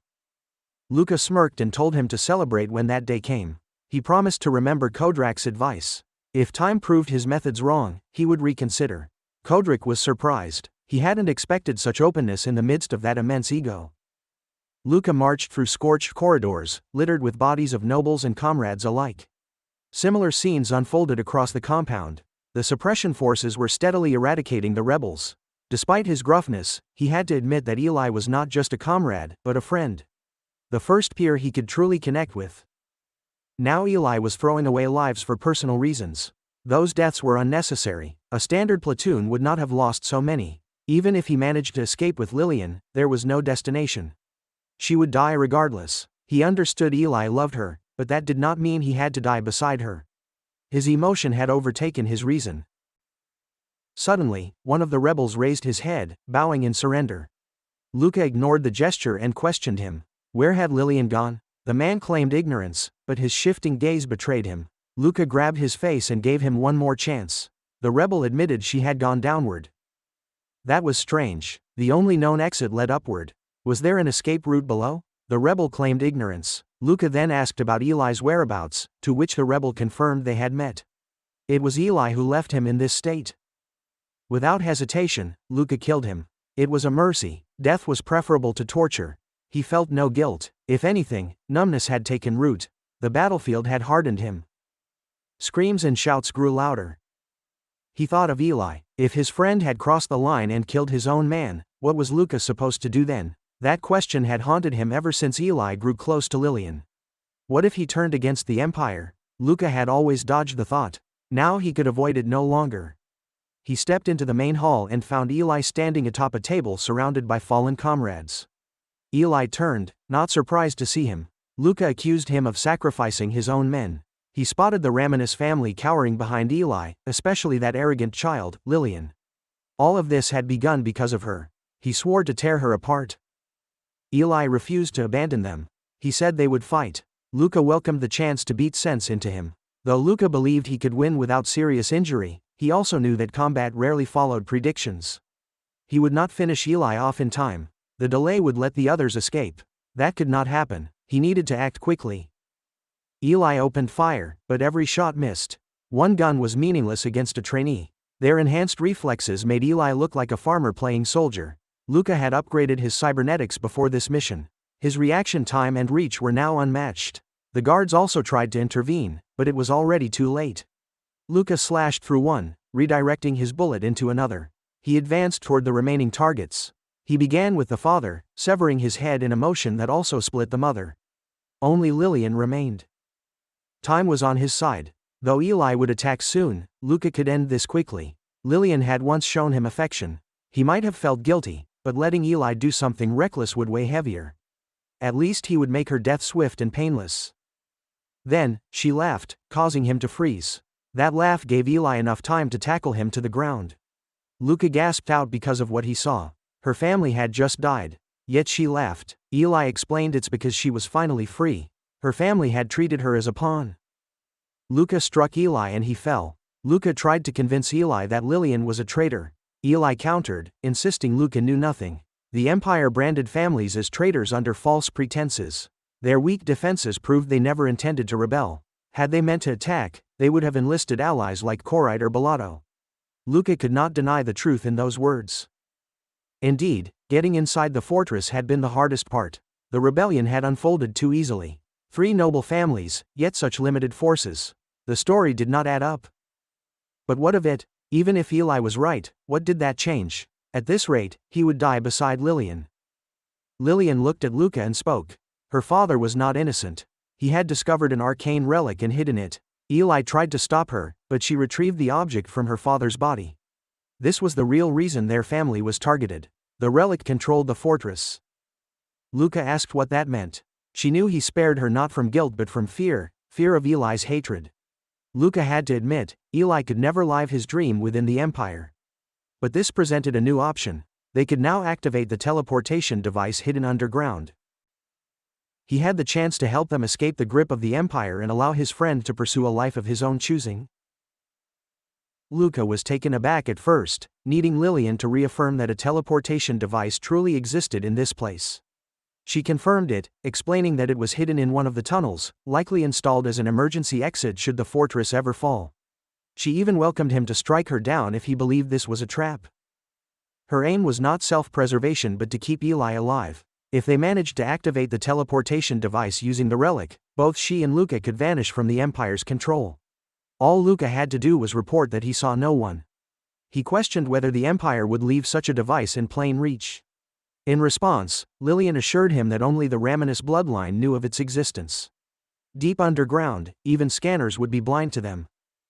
Though Luca tried to ignore it, the idea pulled at him. He had no affection for Lillian, but he owed it to Ilay to do the right thing. He had always dreamed of leaving, knowing that his reckless ambitions would get him executed one day. On a battlefield, reporting someone as dead or missing would hardly raise suspicion. Eventually, he sheathed his sword. Ilay tried to thank him, but Luca cut him off, demanding a single promise.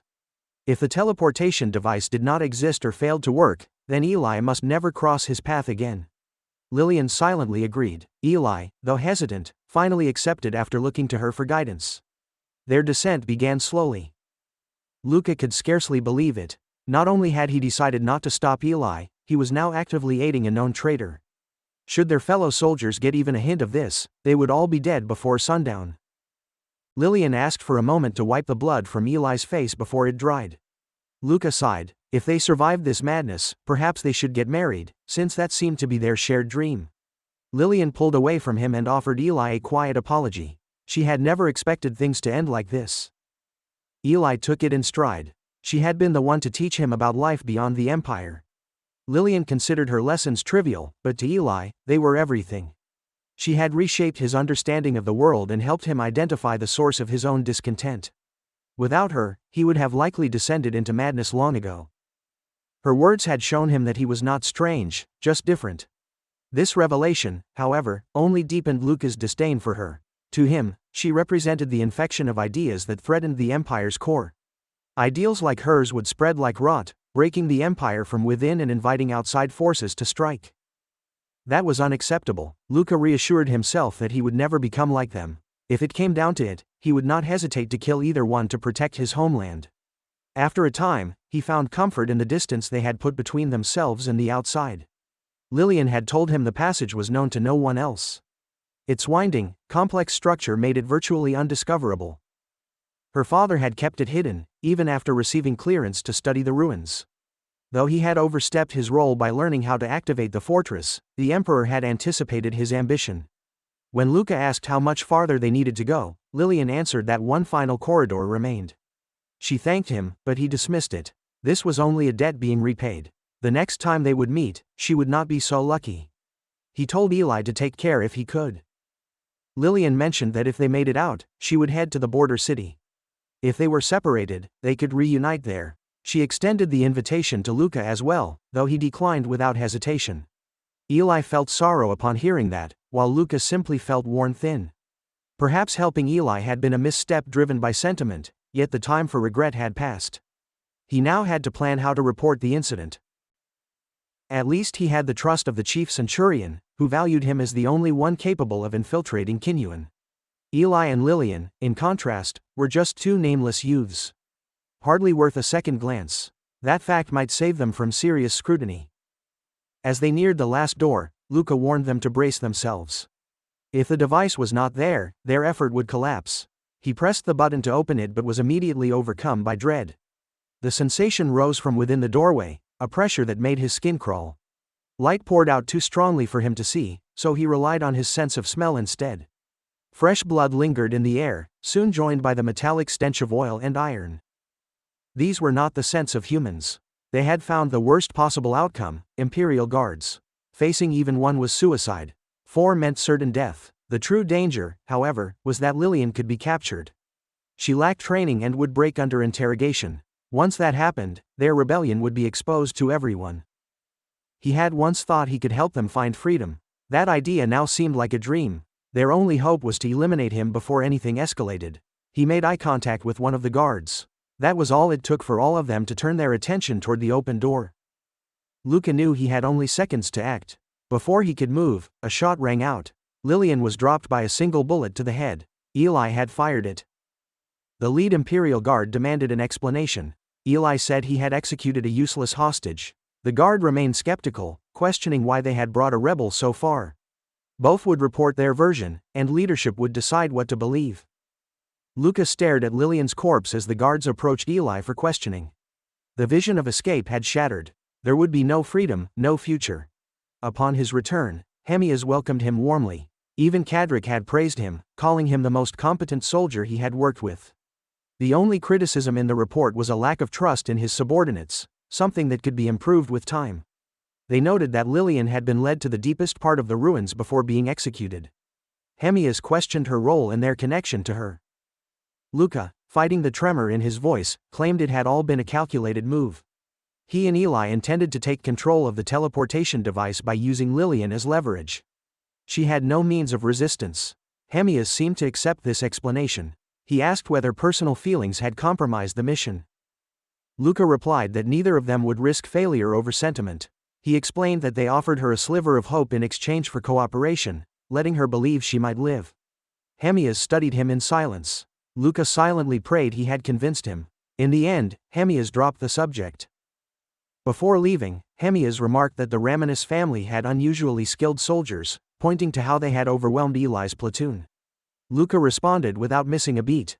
He said that if it had been him, the enemy would not have touched a single one of his men. Hamas seemed satisfied with that.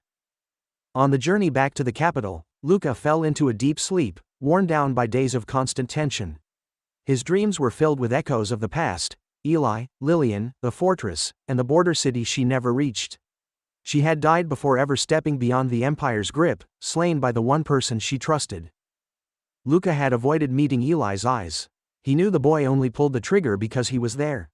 Otherwise, he might have died at her side. Luca wished he could offer an apology. In the end, though, the mission had succeeded. His friend had survived. That was enough. They were awarded medals, 7th rank Crossblade Order. Only he and Ilay received them. Ilay found it ironic. Luca admitted he never expected him to kill Lillian. He thought Ilay might try to take on the guards, even without hope. Ilay agreed that he would have, had Luca not been there. Still, his family was pleased. They had always interacted with the Ramanis family. Luca advised him to quit. He was not cut out to be a soldier. It made sense. He had sacrificed his own platoon to chase an emotional goal. Those men had died because of one youth's infatuation. Ilay said he wished he could quit, yet his family insisted on it. They would not accept any less. He said that maybe it would have been better to die back then, at least he would have died as a human. Luca, anger flaring, struck him hard in the stomach. The metal clattered to the ground. Next time, he warned, choose his words more carefully. Ilay groaned that the punch truly hurt. He might have damaged something inside. Luca shows no concern. Replacements can always be arranged. Ilay collapses to the ground, weighed down by disappointment in himself. He had never reached this depth of despair. If only he had poured his all into becoming stronger, just like Luca had. Yet Luca replies that it would have changed nothing. Facing 4 guards alone was beyond his reach. Ilay no longer has the energy to be angry. A crushing sadness settles over him as he silently reflects on what he might have done differently.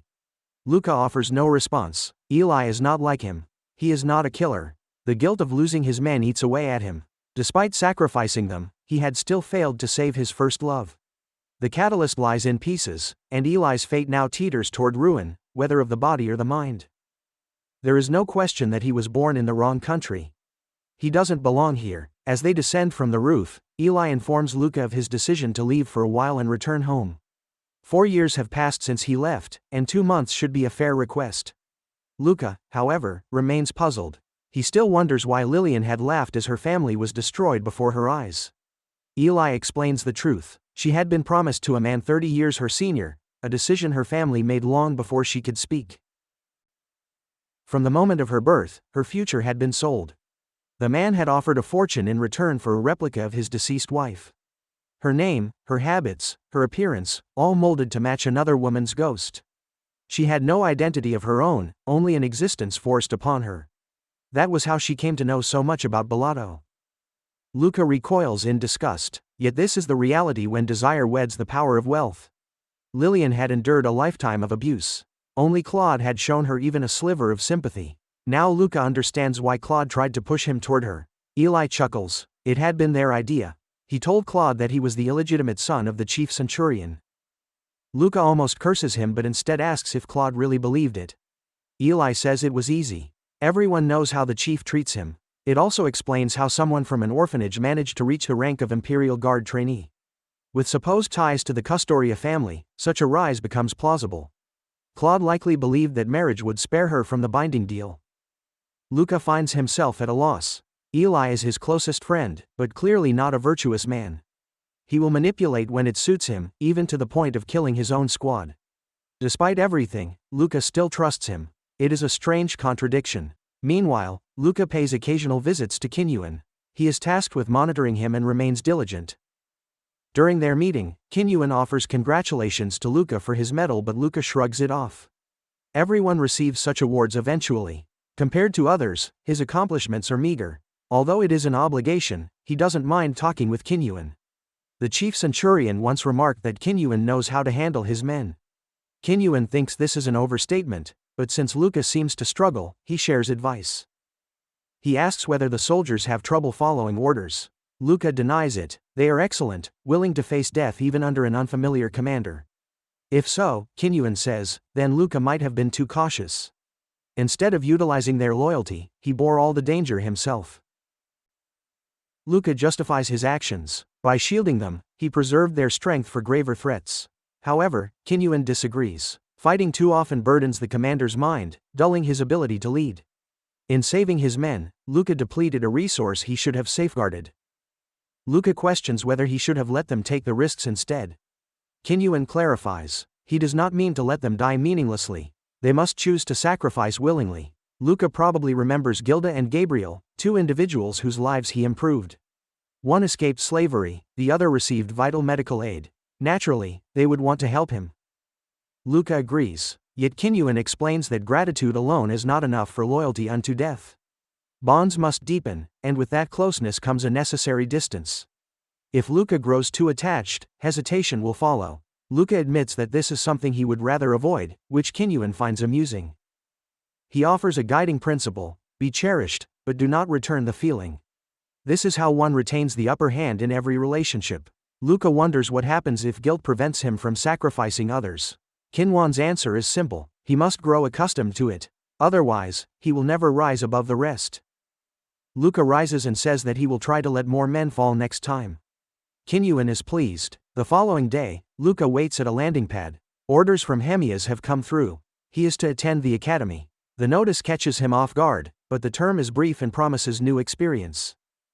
Luca assumed exemption, but Hamas reminded him that the best are always the first to go. Since Ilay refused, he is going alone. To join the Castorian, he must understand their world. He agrees, and Hamas arranges a guide, someone he is sure Luca will find interesting. When the transport arrives, the door opens to reveal a girl with dark hair. Luca enters and introduces himself, but she interrupts. She already knows everything about him. Her confident and abrasive manner, along with her minimally mechanized body, suggests nobility. Luca clarifies that his presence is by the command of the chief centurion. He asks how long the journey will take and whether she is truly the guide. She responds with indifference, prompting Luca to suppress a desire to eject her from the vehicle. Nobles always test his patience. Still, he identifies her lineage. Only a Castoria would speak against a centurion's order. She asks if he already knew who she was. He deflects, suggesting she speak with her father. She must be Hamulus's daughter. This escort implies that Hamas intends to keep his promise and adopt Luca. Luca Castoria does have a pleasant sound. She confirms her identity. Her name is Gazelle, and she warns him not to act clever. It irritates her. Compared to her, Lillian seems saintly. Luca apologizes but wonders why he must grovel before nobles. He did not endure torment just to bow before these people.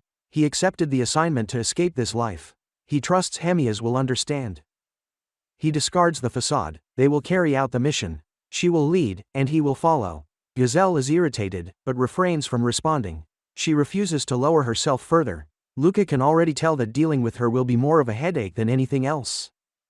After they land, she begins to guide him toward his dormitory. Along the path, they pass a statue of Emperor Dino Cratcha, father of their nation. Before the monument's smile can register, Luca takes in the surroundings. The Cratcha Academy lies before him, no longer confined to media broadcasts. He is watched as he walks. Their uniforms are violet tinged with black, Gazelle explains. Nearby, a student berates a commoner for having implants, calling them wasted on someone so unworthy. Gazelle mocks Luca for lacking colorful attire. He replies that fashion holds no use for a trainee and his response surprises her. She begins to regret her role as his guide. Luca finds her flustered state amusing and offers a light apology. Suddenly, someone recognizes him. Felix, another trainee, approaches.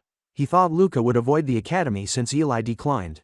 He greets Gazelle and introduces himself again, requesting a moment alone. Gazelle, already exasperated, steps aside. Felix grips Luca's shoulder and remarks on the surprising sight of him with a Castoria lady. The rumors about the chief's favor seem true. Luca replies that she has been nothing but a thorn in his side. Felix laughs, suggesting that perhaps the chief wants him to face noble society's darker side, or even marry into it. Luca shakes his head. His personality would never mesh with hers. The marriage would collapse within days. Besides, Hemi has already promised to adopt him as compensation for monitoring Kinyuan. No marriage is required, though he understands Felix's assumption. Felix also asks if he has modified his body on the lower parts as well, which he has not. Therefore, he hands him some protection. Trainees visiting the academy are always highly popular with girls. Luca pockets the protection and feels grateful Felix informed him of such necessary things for living in the academy. He senses they will become quite good friends. Additionally, Felix told him about the dormitory. Essentially, it is where talented kids from the lower sectors like him, along with children of lesser noble families, stay. This is the best they can get after all. Luca feels disappointed yet not surprised to discover that the class system exists even within the academy, although it probably would not be enjoyable otherwise. Consequently, he resolves to rise through the ranks as usual. Upon arriving in his room, however, he is surprised by its quality and immediately boots his assistant robot out to take it all in. He had not expected people of lower standing to have such good rooms. No wonder this is the best academy. It is where the talented who are not fit for the military end up after all. He settles onto the comfortable sofa and closes his eyes.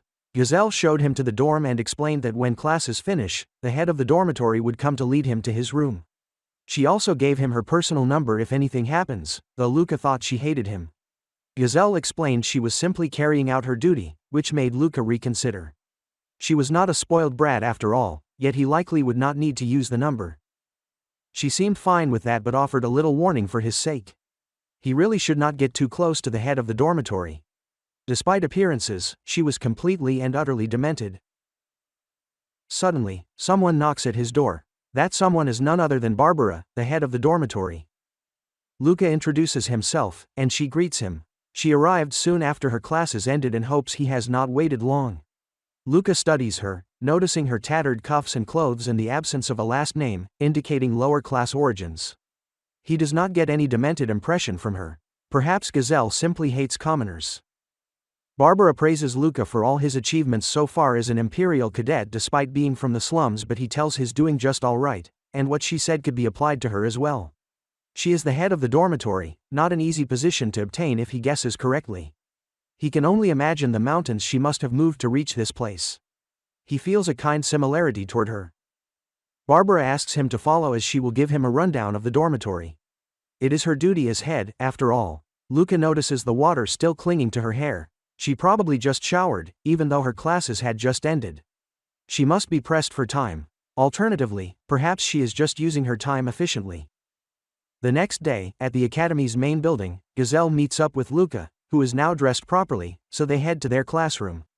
He has to attend classes for a week, and he hopes he will not go insane from it. Suddenly, as they walk, Barbara calls out to Gazelle, saying it has been a while since they last talked. Gazelle tells her to get lost, but Barbara just wanted to say hi. Gazelle approaches her, greeting her with a stern face, and says there is nothing more to say. They should move, they do not want to be late for their first class after all.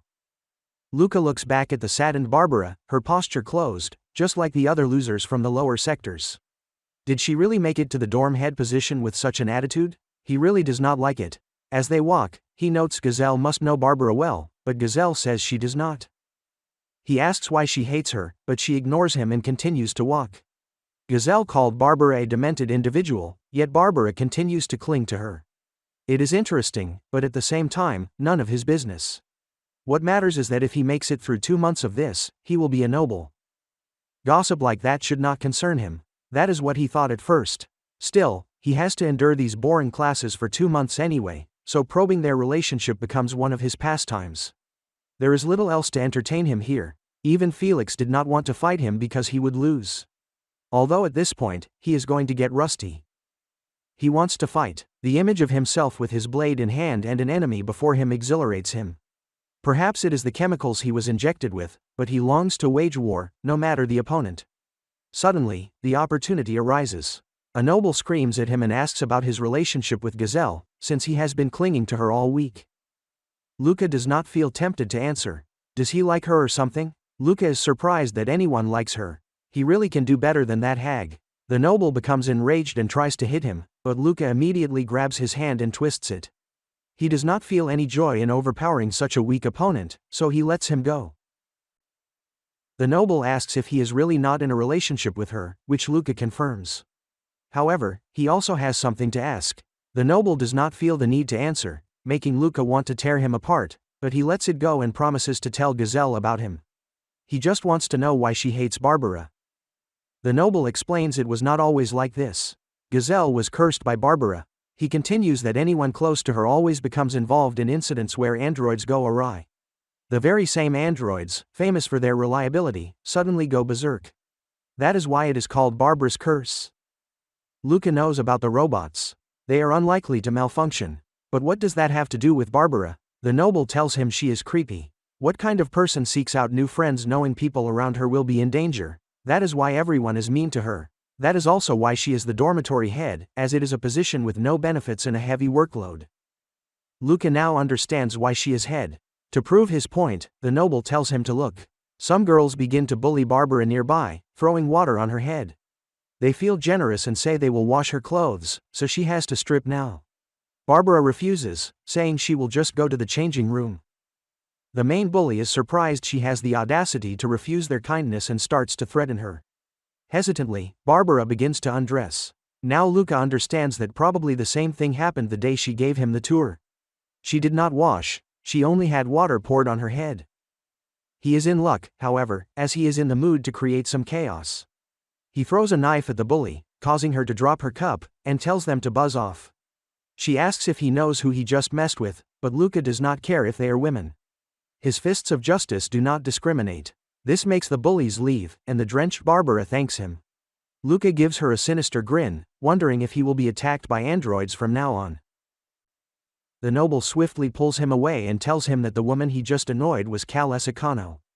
He really messed with the wrong person. Luca does not understand why the noble pulls him away like that, but he already knows who she is. She comes from a powerless family that cannot cause much trouble. The noble explains this is a facade. The Kano family runs a gang in the lower sectors and makes money through illegal trade. They might be hunting him even now. Luca hopes that is the case since he is too bored in this place, but the noble only advises caution. They are known for seeking payback when their lady is attacked. They also went after Barbara because Kales's boyfriend was cursed by her. Luca understands, and suddenly Gazelle appears, looking quite annoyed. Luca tells the noble to say hi since he likes her so much, but he refuses, happy to admire her from afar. Still, he should not forget to put in a good word for him. With that, he bolts away. Luca introduces the noble as Enrico Lagan, a kind and gentle soul. Gazelle does not think so. She is actually quite disgusted by him as she feels he is always nearby. Luca apologizes to Enrico in his head, because at this point shooting his shot would not only miss but land somewhere else entirely. Later, at the office of Professor Gid Alburn, he asks Luca if he really threw a knife at a student. Even with only a pocket knife, he can easily stir this pot of nobles. He understands this place is boring but asks Luca to take it calmly. This is the dean of the Imperial Guard cadets and Luca takes his warning. He expected only an easy warning since this man is also a former Imperial Guard. Gid tells Luca that he is basically a wolf that has been thrown in the midst of sheep since none of the kids here train. Luca says it does not matter and they should not act like he is not able to bite. Gid now understands why Hamas likes him so much. But in the end, it is the academy graduates who become elite bureaucrats and command soldiers like them at their every beck and call. He might see them as some sheep, which they are now. However, among them are also monsters barely able to wear that human facade. Compared to wolves like them, they are monsters. Luca grabs his knife back and says he will keep that in mind. As he walks away, he thinks he is not after mere monsters. He is after the curse of a witch. Intentionally, he wanders alone along the path behind the gym. Curfew has long passed, and news that he intervened with Barbara has spread. If the rumors are true, the androids will go ballistic and try to attack him. Suddenly, someone appears behind him. Not an android, but some small fry. He asks what they want. The group leader tells him that Kalesa just wanted to send her regards. It is their rule to send out greetings like this. He will not report to his superiors that he got beaten by a couple of students, right? After all, he is one amazing Imperial Guard cadet. Luca cannot believe this killjoy. Does he truly think he can even scratch him? The leader offers an opportunity. Their lady is gracious. If he goes to her now on his knees and apologizes, she will forgive him. Luca is also gracious. If they walk away now, he will make sure they only get one broken limb each because he will never lose to little kids who have never seen the battlefield. The leader knows this is an invitation and using his overpowered fist and swift legs, he charges in. Luca recognizes these as high-powered prosthetics, and they're truly useless on someone like him. Nevertheless, he decides to deal with the situation swiftly. Suddenly, a red glow emerges from the forest, drawing everyone's attention. An android has appeared, asking if they need assistance. The leader yells at one of his men, questioning if he did not say there were no patrols around this time. The man insists that it is still true. Androids do not come to this place, and he does not understand why this one is here. The leader refuses to fight like this but promises Luca a rematch to finish their greeting. Luca watches them as they leave, but strangely, the android keeps asking if it can help. Angrily, one of them kicks it away, irritated by its persistence. However, this provokes something in the android and begins to convulse with the red glow intensifying. With blinding speed, it blasts the head of one of them into a grotesque mess, shocking everyone. The android does not stop there. It charges toward its next target, but before it can strike, Luca intervenes and sends it flying. Another man screams that this is Barbara's curse, confirming the curse's existence. Luca dismisses this, telling him not to believe such nonsense. This is a simple malfunction. He analyzes the android and realizes it is using maximum output, a burst of power lasting only minutes. It probably knows it will need it in a fight with him. This proves the malfunction theory wrong. This is just the work of a human, and that suits Luca just fine as he has been craving for a true warm-up. The android lunges at him with a powerful strike, a clean chop despite reckless form. Luca wonders if it's running a high-quality battle program. Metal claws extend, adding lethal precision. A hit from those would put even him in the hospital, but this fight barely challenges him. He craves more, something to ignite his adrenaline. He kicks the droid again, forcing it to leap from a distance. Luca wants it to exceed his expectations. He throws his knife into the air, distracting the android for a moment. That's all the opening he needs to get behind it. Still, the performance disappoints him. As he tears off the droid's hands, he mocks it for being distracted by every little thing. The droid emits a desperate plea in its own way, but Luca remains unsatisfied and invites the leader to spar. The problem disappears immediately as the leader bolts away, exactly as Luca expected. Suddenly, security cars appear, staring straight at him. Luca sits on a park bench after the incident. The security forces request his cooperation in their investigation. The lead investigator, Gillian Campbell, explains that the culprit is still within the academy, so they must investigate all nobles, despite their resentment toward the process. Luca asks if the culprit might be from the lower sectors. Gillian denies it, saying it would be impossible to breach the firewall and access the academy's encrypted network. Luca wonders why he must help when he is just an ordinary student. Gillian explains that he can use AC's Victima technique, which requires exceptional insight. He meets that requirement. In fact, he is the only one who does. That's why he must serve as an investigator. Gillian notices his confusion and adds that users of that technique are recorded on a separate list and receive special attention. Luca asks why and Gillian tells him to ask his mentor, who would be glad to explain. Suddenly Gazelle appears, demanding to know what is going on. Does he realize what happened to her because he accepted those orders? He had warned him not to approach Barbara, yet he still did. Luca said he would not stand by while a group of snobby nobles picked on someone. Gazelle asks if he's thinking of fighting again and Luca admits he will defend Barbara again if necessary. Gazelle considers this and explains she will meet with Kalesa to seek a settlement. She promises to find compromise if she talks with her. However, Luca does not understand why Gazelle wants to mediate, but then he realizes what she means. Kalesa would only compromise because she must. Luca agrees to join Gazelle. He prefers not to attract the chief's attention. Besides, there is something he wants to check.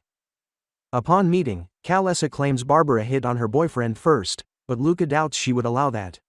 He asks if Kalesa is sure she did not send her boyfriend deliberately. Kalesa's eyes widen, but Luca presses further. He taps the chessboard, showing what happened to him. Her boyfriend could not refuse when threatened with people like Luca.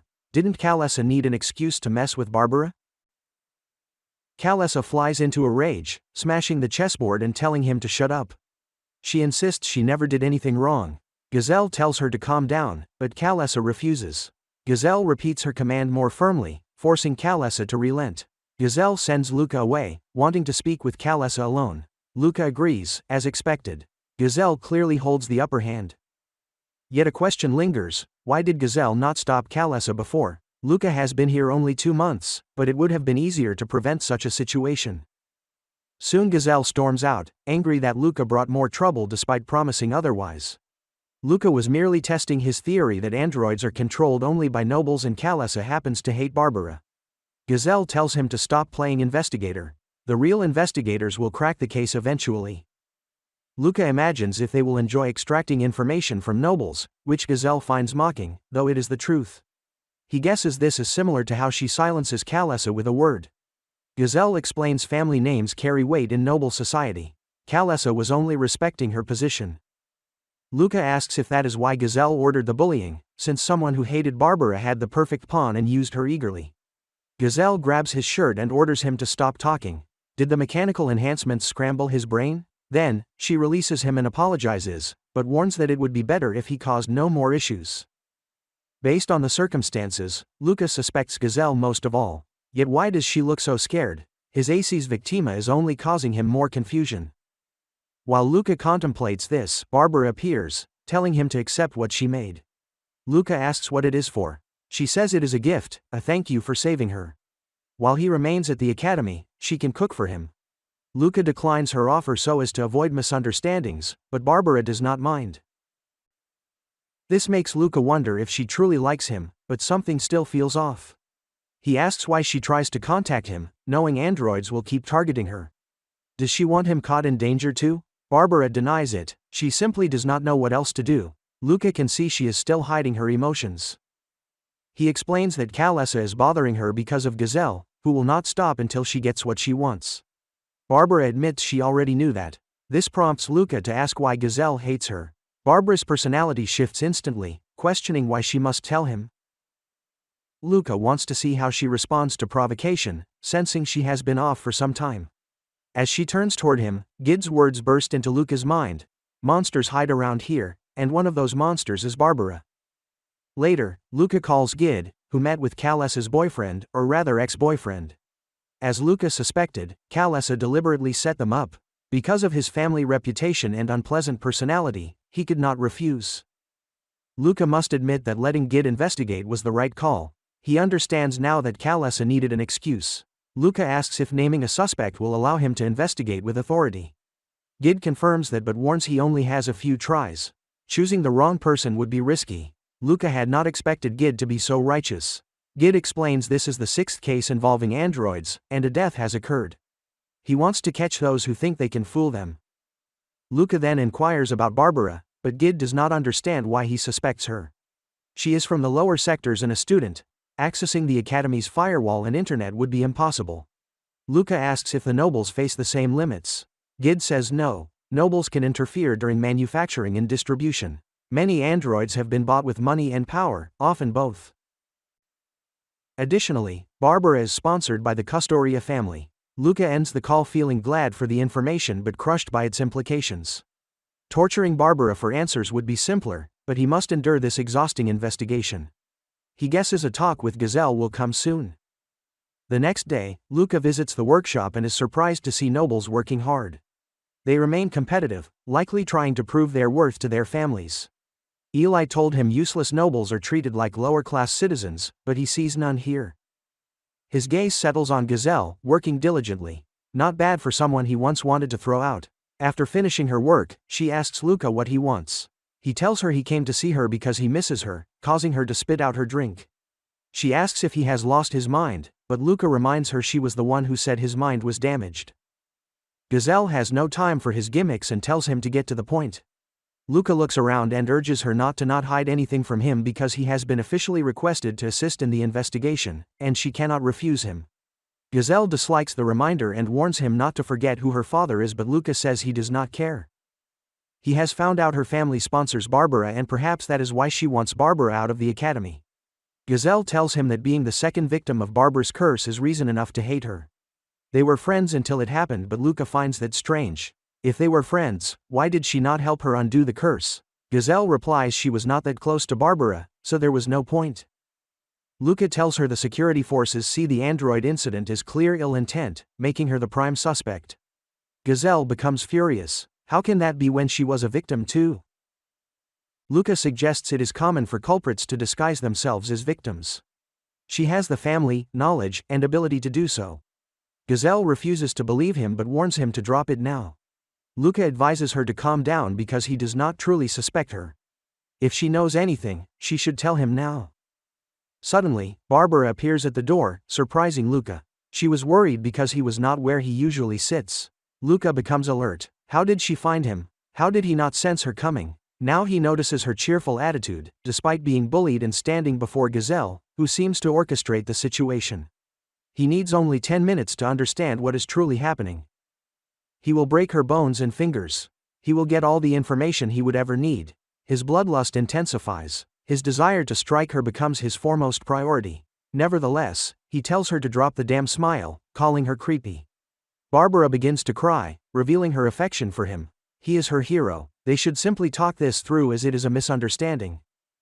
Suddenly, Luca grabs a metal chair and hurls it at her with all his might, startling even Gazelle.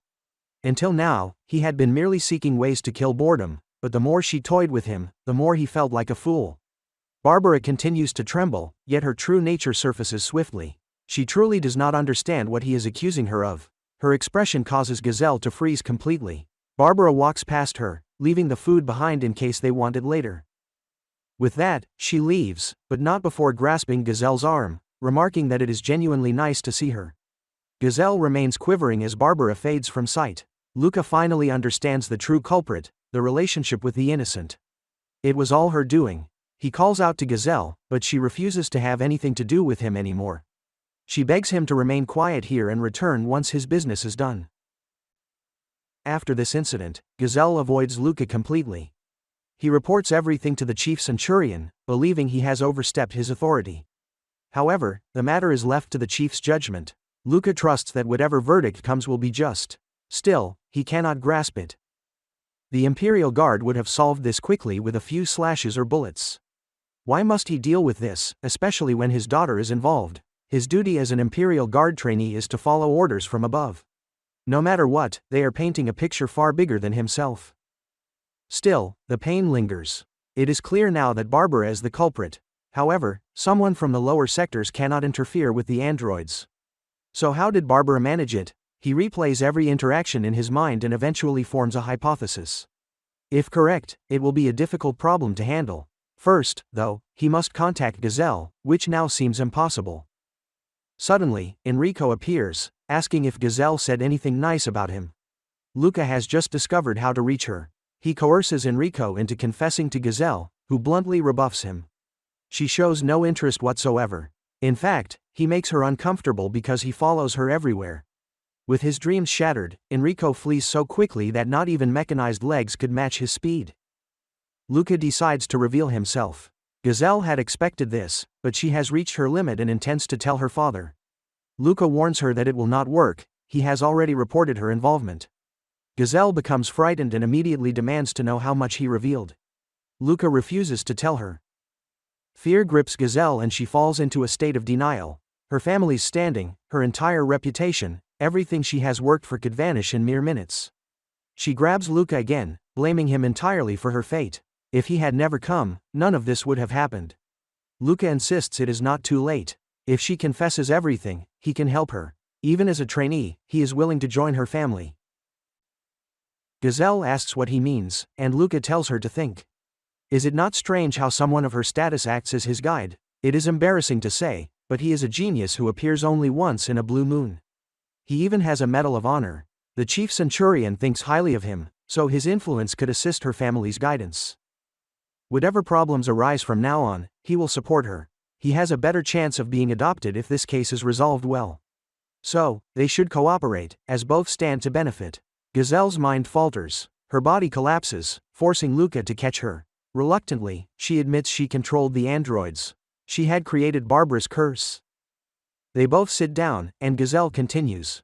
Barbara was her best friend, not just an acquaintance, but someone she could trust. 3 years ago, she became curious about the person her family sponsored. That was when she met Barbara, who seemed genuinely kind at the time. The spiral downward began with jealousy.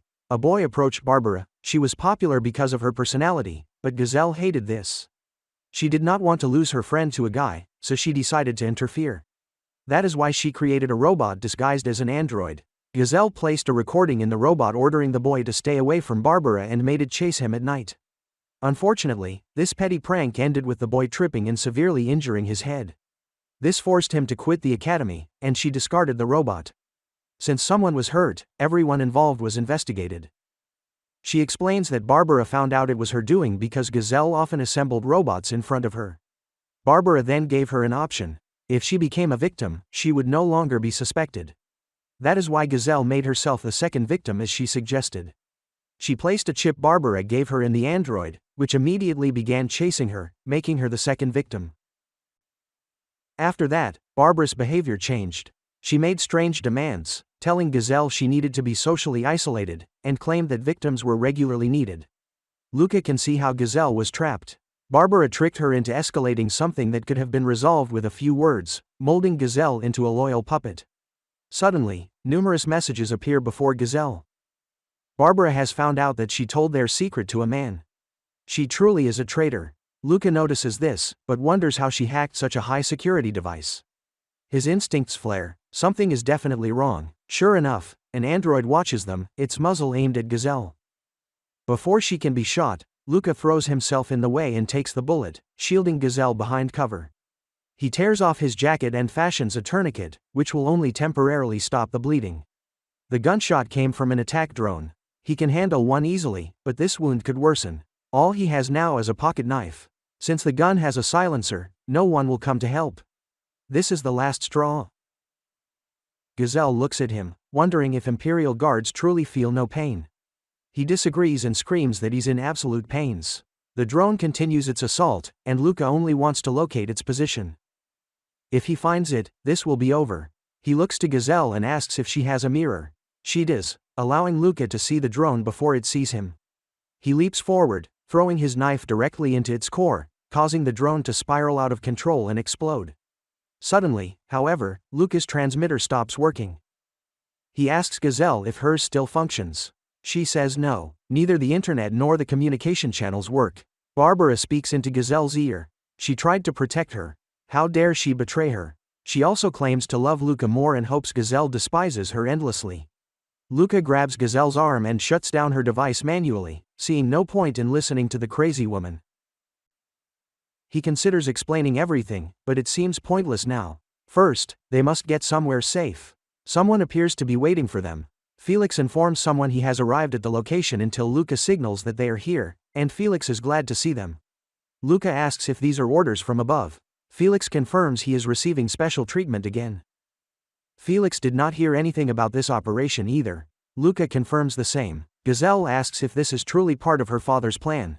Felix confirms, saying they received orders directly from the chief centurion. Gazelle breaks down, convinced her father would never treat her as a pawn to be discarded. Luca knew she would not accept it easily. The chief centurion's daughter is still a civilian, but anyone would feel like this if their own blood considered them expendable. He sympathizes with her, even if she is noble. Felix notices Luca's injury and asks if it is serious. Luca confirms he might be dead by morning if they wait. Felix says that means Luca is pretty much fine, then throws him a gun, guessing he will not be as fast as usual. Felix attempts to inform the person he was speaking with that Luca and Gazelle have arrived. Suddenly, his arm is shot off, forcing them to take cover behind pillars. Even though the gunshot was close, Luca did not sense it. This must be a drone that even an Imperial Guard trainee cannot detect. Barbara certainly lacks the experience to create something like this. Yet, the drone suddenly speaks in another voice, signaling it is not Barbara. They appear willing to negotiate. Had they aimed for his head, Luca would be dead by now. He asks if they know who he is. Felix slips away unnoticed. The drone does. Both are members of the Imperial Guard, trainees. They have little time, so they get to the point. Their only desire is Gazelle Castoria. Luca asks if their purpose is to hold her for ransom, but the drone explains that someone called the princess demands for her. Usually, they do not do things this way, but the princess has a nasty temper and refusing her is a struggle. The drone hoped Luca would understand, but he didn't care. He looks around, searching for Felix, but sadly, Felix lies dead at the hands of an almost invisible figure clad in specialized combat armor that completely disguises them. No wonder they could not be sensed. This will be rougher than Luca expected, and he still must protect Gazelle. He grabs her arm and tells her that when he signals, she must run. She tries to speak, but he silences her. There is no time for argument. She will do as he says. He counts to 3, and she bolts, allowing him to peek again. Luca fires, but the figure dodges expertly, leaving only a shadow behind. The figure warns it will deeply hurt him if he must kill 2 of its juniors, surprising Luca, who realizes the person sees through him. The figure leaps behind Luca and kicks him away, warning he will die if he does not pay attention. Luca now recognizes the attacker as a former Imperial Guard. No wonder their skill is exceptional. He also did not expect to be distracted by nonsense when he should be focused on combat, and he notices the attacker is still targeting him. The attacker probably believes there is enough time to capture Gazelle after killing him. If Luca fights head-on, that is likely to happen. He must find another way to counter this. Luca clears his mind and scans the area for any advantage, spotting Felix's sword. He throws away his gun and grabs the sword, slashing in one swift motion. The attacker is impressed he struck the sword without even looking. Perhaps he is a user of AC's tactic. Luca is startled by this, allowing the attacker to kick him away again. It would be wasteful to kill someone who can use that method. The attacker planned to toy with him as well. Yet things have become serious. Luca feels his aura shift but wonders why the AC's method matters so much. More importantly, does he have a chance? Did Gazelle escape? All these questions prevent his focus. He cannot believe a former Imperial Guard is giving him such trouble. The attacker tells him to step away, saying he should not waste his life on compulsion. Luca exhales. He feels the attacker's gaze weighing down on him, but this gives him time to think. His injuries, identity, and this thing about aces do not matter now. What matters is the fierce hatred burning inside him. The attacker steps out of his slash and sees how hard Luca has trained for someone his age. Is he truly willing to throw it all away for the Empire? Luca, still bleeding, continues to strike. The attacker wonders aloud if Luca really believes he cannot be killed. Luca replies that the Empire is something entirely different, he just cannot stand that irritating attitude of his. The attacker laughs and says Luca's rebellious personality is clearly out of place in the Empire. He is certain they will meet again, so exchanging names seems only proper. He introduces himself as Rick Kaiser, a supporter of republicanism. Luca inquires if he is involved in one of those rebellions, yet Rick prefers to be called part of the resistance. Luca apologizes, but the barking noise makes it hard to understand him. Rick warns him to be cautious because his bark is as fierce as his bite. Suddenly, he levitates for a few seconds before launching a powerful punch that shatters Luca's arm. He grabs the broken limb, wrenching it further before hoisting Luca up. This is Luca's last chance, he better beg for his life. A smile crosses Luca's face as he spits on Rick's mask. Rick appreciates that fiery spirit. If he manages to survive, he should tell Kinyuan that Rick Kaiser is doing just fine. The last sensation Luca experiences is the snap of his own neck, a brutal moment most do not live to feel. At the Imperial Troops Hospital in the capital, Felix tries moving his neck, pain stabbing sharply. Luca hears him but tells him it is natural to feel that way and to stop trying to move. Felix's brain suffered severe damage, and help for his broken neck arrived too late. He was lucky compared to others. Right after the intruder attacked, 4 Imperial Guards and Gazelle rushed to his aid. Without their immediate first aid, he would not be here to tell the story. Hamas enters their room and orders Luca to stay seated when he notices him rising. Luca complies and looks at Felix, reporting that Felix fought until the very end. Hamas nods, but insists on hearing Luca's full report of the incident. Luca details everything he knows about Rick Kaiser. Hamas confirms his real name is Rick Silva Núñez, one of the Empire's most wanted criminals. Luca admits he had never heard of him, which is unsurprising since not all wanted criminals are made public, especially those tied to secrets that could stain the Empire's reputation. Luca feels shame for an empire that claims to be flawless. Was this not just the action of a single man? Hamas thinks it only fair to reveal the truth behind the operation that brought them here. Operation Juliet, initiated 5 years ago, aimed to infiltrate the anti-Empire organization called Nemesis. Luca wonders why they don't simply wipe Nemesis out. Hamas explains their decentralized structure makes conventional eradication impossible. No matter how many they kill, Nemesis multiplies relentlessly like vermin. Their strategy is to destroy the head. Luca questions if the plan failed since Rick escaped capture, but Hamas assures him it succeeded. They managed to place a spy deep within Nemesis. Barbara is that spy, recruited for her hacking skills. Their efforts to ensure Nemesis recognized her worked, though Hamas never realized she was so twisted. Luca despises the fact that Barbara fights for their side. But what of the victims? Felix with his damaged brain, Jillian wasting time chasing a phantom, and Luca's own daughter tormented for years. Were they nothing but pawns in this cruel game? He asks if Gazelle knows. Hamas confirms she remains oblivious, and it is better she stays that way. He asks Luca if he understands why he is told all this. Luca suspects he is meant to be silenced before accomplishing anything. Instead, Hamas hands him an adoption declaration and welcomes him into the Castoria family. As his support is removed, Luca recalls Hamas mentioning the paperwork will take time since the family has stubborn elders resistant to change. The medical robot warns him of lingering pain and discomfort as Luca dresses.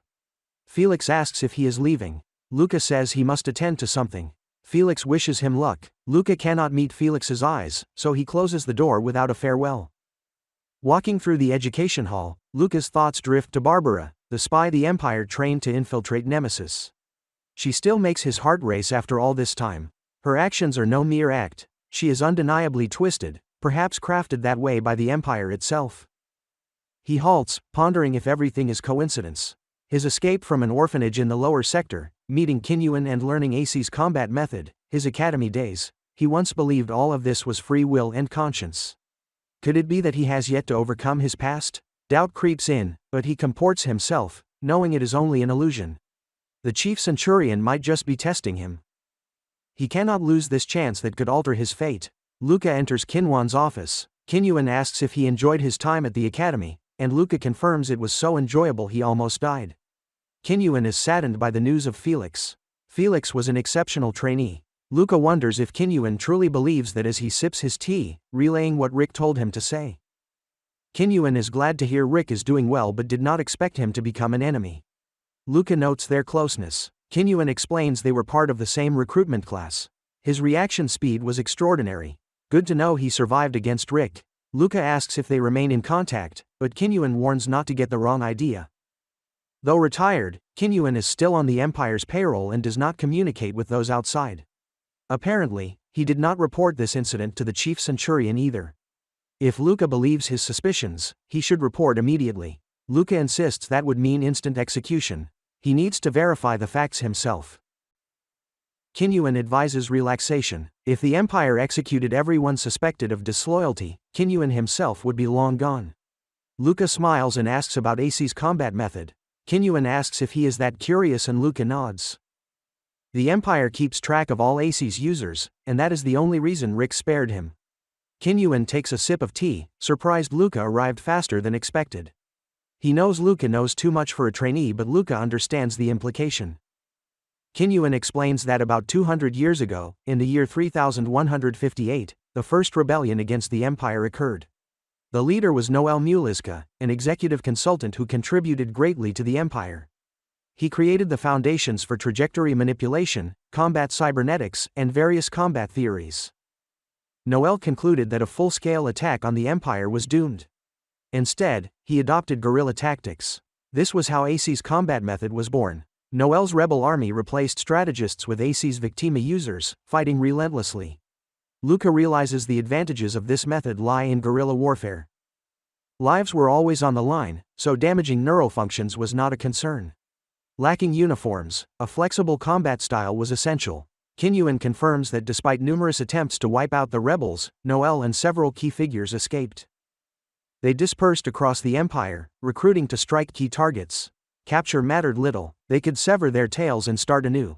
Luca envisions rebels disguised as civilians. Their implants designed for non-combat meant nobody suspected them. However, AC's Victima users fight effectively even with basic cybernetics. They slip through inspections unnoticed. This explains why Rick allowed him to live and why the Empire keeps a list of AC's users. Luca then asks how the Empire dealt with rebels. Kinyuan reveals they killed anyone suspicious without distinction. Entire regions were destroyed in the massacre. Even AC's users could not survive. This brutal suppression ended the rebellion. Luca wonders if the Empire hides these atrocities. Kinyuan admits they do not openly display them but do not hide them either. Only the uninterested remain ignorant. Luca now comprehends the betrayal of Noel Muliska, the Empire's massacres, and the twisted legacy of an instructor trained in rebel tactics. He asks to confirm if the chief centurion sent him to Kinyuan suspecting ties to the rebels. Kinyuan claps in congratulations. If Luca finds proof of his contact with Nemesis, he will rise to the central core of the Imperial Guard instantly. Luca does not believe such communication exists, but Kinyuan says the chief centurion suspects otherwise. To aid him, he suggests that Luca trace his steps back to the lower sector. This will surely help him climb the ranks. Luca wonders how Kinyuan can remain so calm under such suspicion. How much does Hamas know? Did he send him knowing the risks? Luca rises and declares he will report to the chief centurion. He closes the door sharply and rushes away, unable to believe what he has just learned. Everyone here was just messing with him. He was nothing more than a pawn used by the chief centurion and Kinyuan to test each other's intentions. How much longer must he continue to walk this tightrope stretched thin above a void? The effort to understand Kinyuan grew heavier with every step. Just who was this man? He could find no truth from any reliable source. Nevertheless, he refused to let himself be manipulated so easily. Therefore, he decided to play Kinwan's little game for now and follow the trail in the lower sectors. The chief centurion, who had sent him to Kinyuan suspecting the latter's connections to Nemesis, remained untroubled despite the swirling suspicions. Kinwan's words had been revealing, pointing him toward the lower sectors with a careless certainty. What could he have been thinking? Why direct him there? Maybe he intended to have Nemesis eliminate him. Alternatively, it might be a test, a plot crafted by Kinyuan and the Empire to gauge his loyalty. He had promised himself never to be a pawn again, yet now there was no turning back. The preparations to hunt down Kinwan's trail had to be finished. He needed to be prepared well enough that even considering removing him from the equation would be unthinkable. The first step was reporting his conversation with Kinyuan. Hamas suspected a connection between Kinyuan and Rick, as they had operated covertly together. He asked Luca if he wanted to know the reason behind the suspicion. Luca noted that if there was a reason he was not allowed to know, then he preferred to remain in the dark. Hamas straightened himself and said he trusted Luca enough to share. The order to investigate Kinyuan came from higher than the Imperial Guard. They believed Kinyuan was a key link to Nemesis. They suspected he might even be in contact with Rick. Luca could not understand why they had allowed such a dangerous man to become an instructor. Hamas explained that Kinyuan had been on the verge of leaving otherwise, and his teaching skills were exceptional.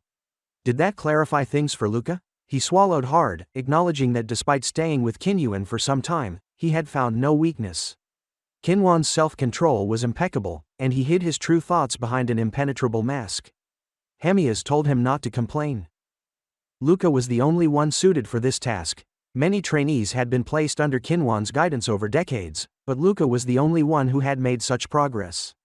It was clear Kinyuan favored him. Luca said that if this was true, he requested authorization that surpassed the status of a mere trainee.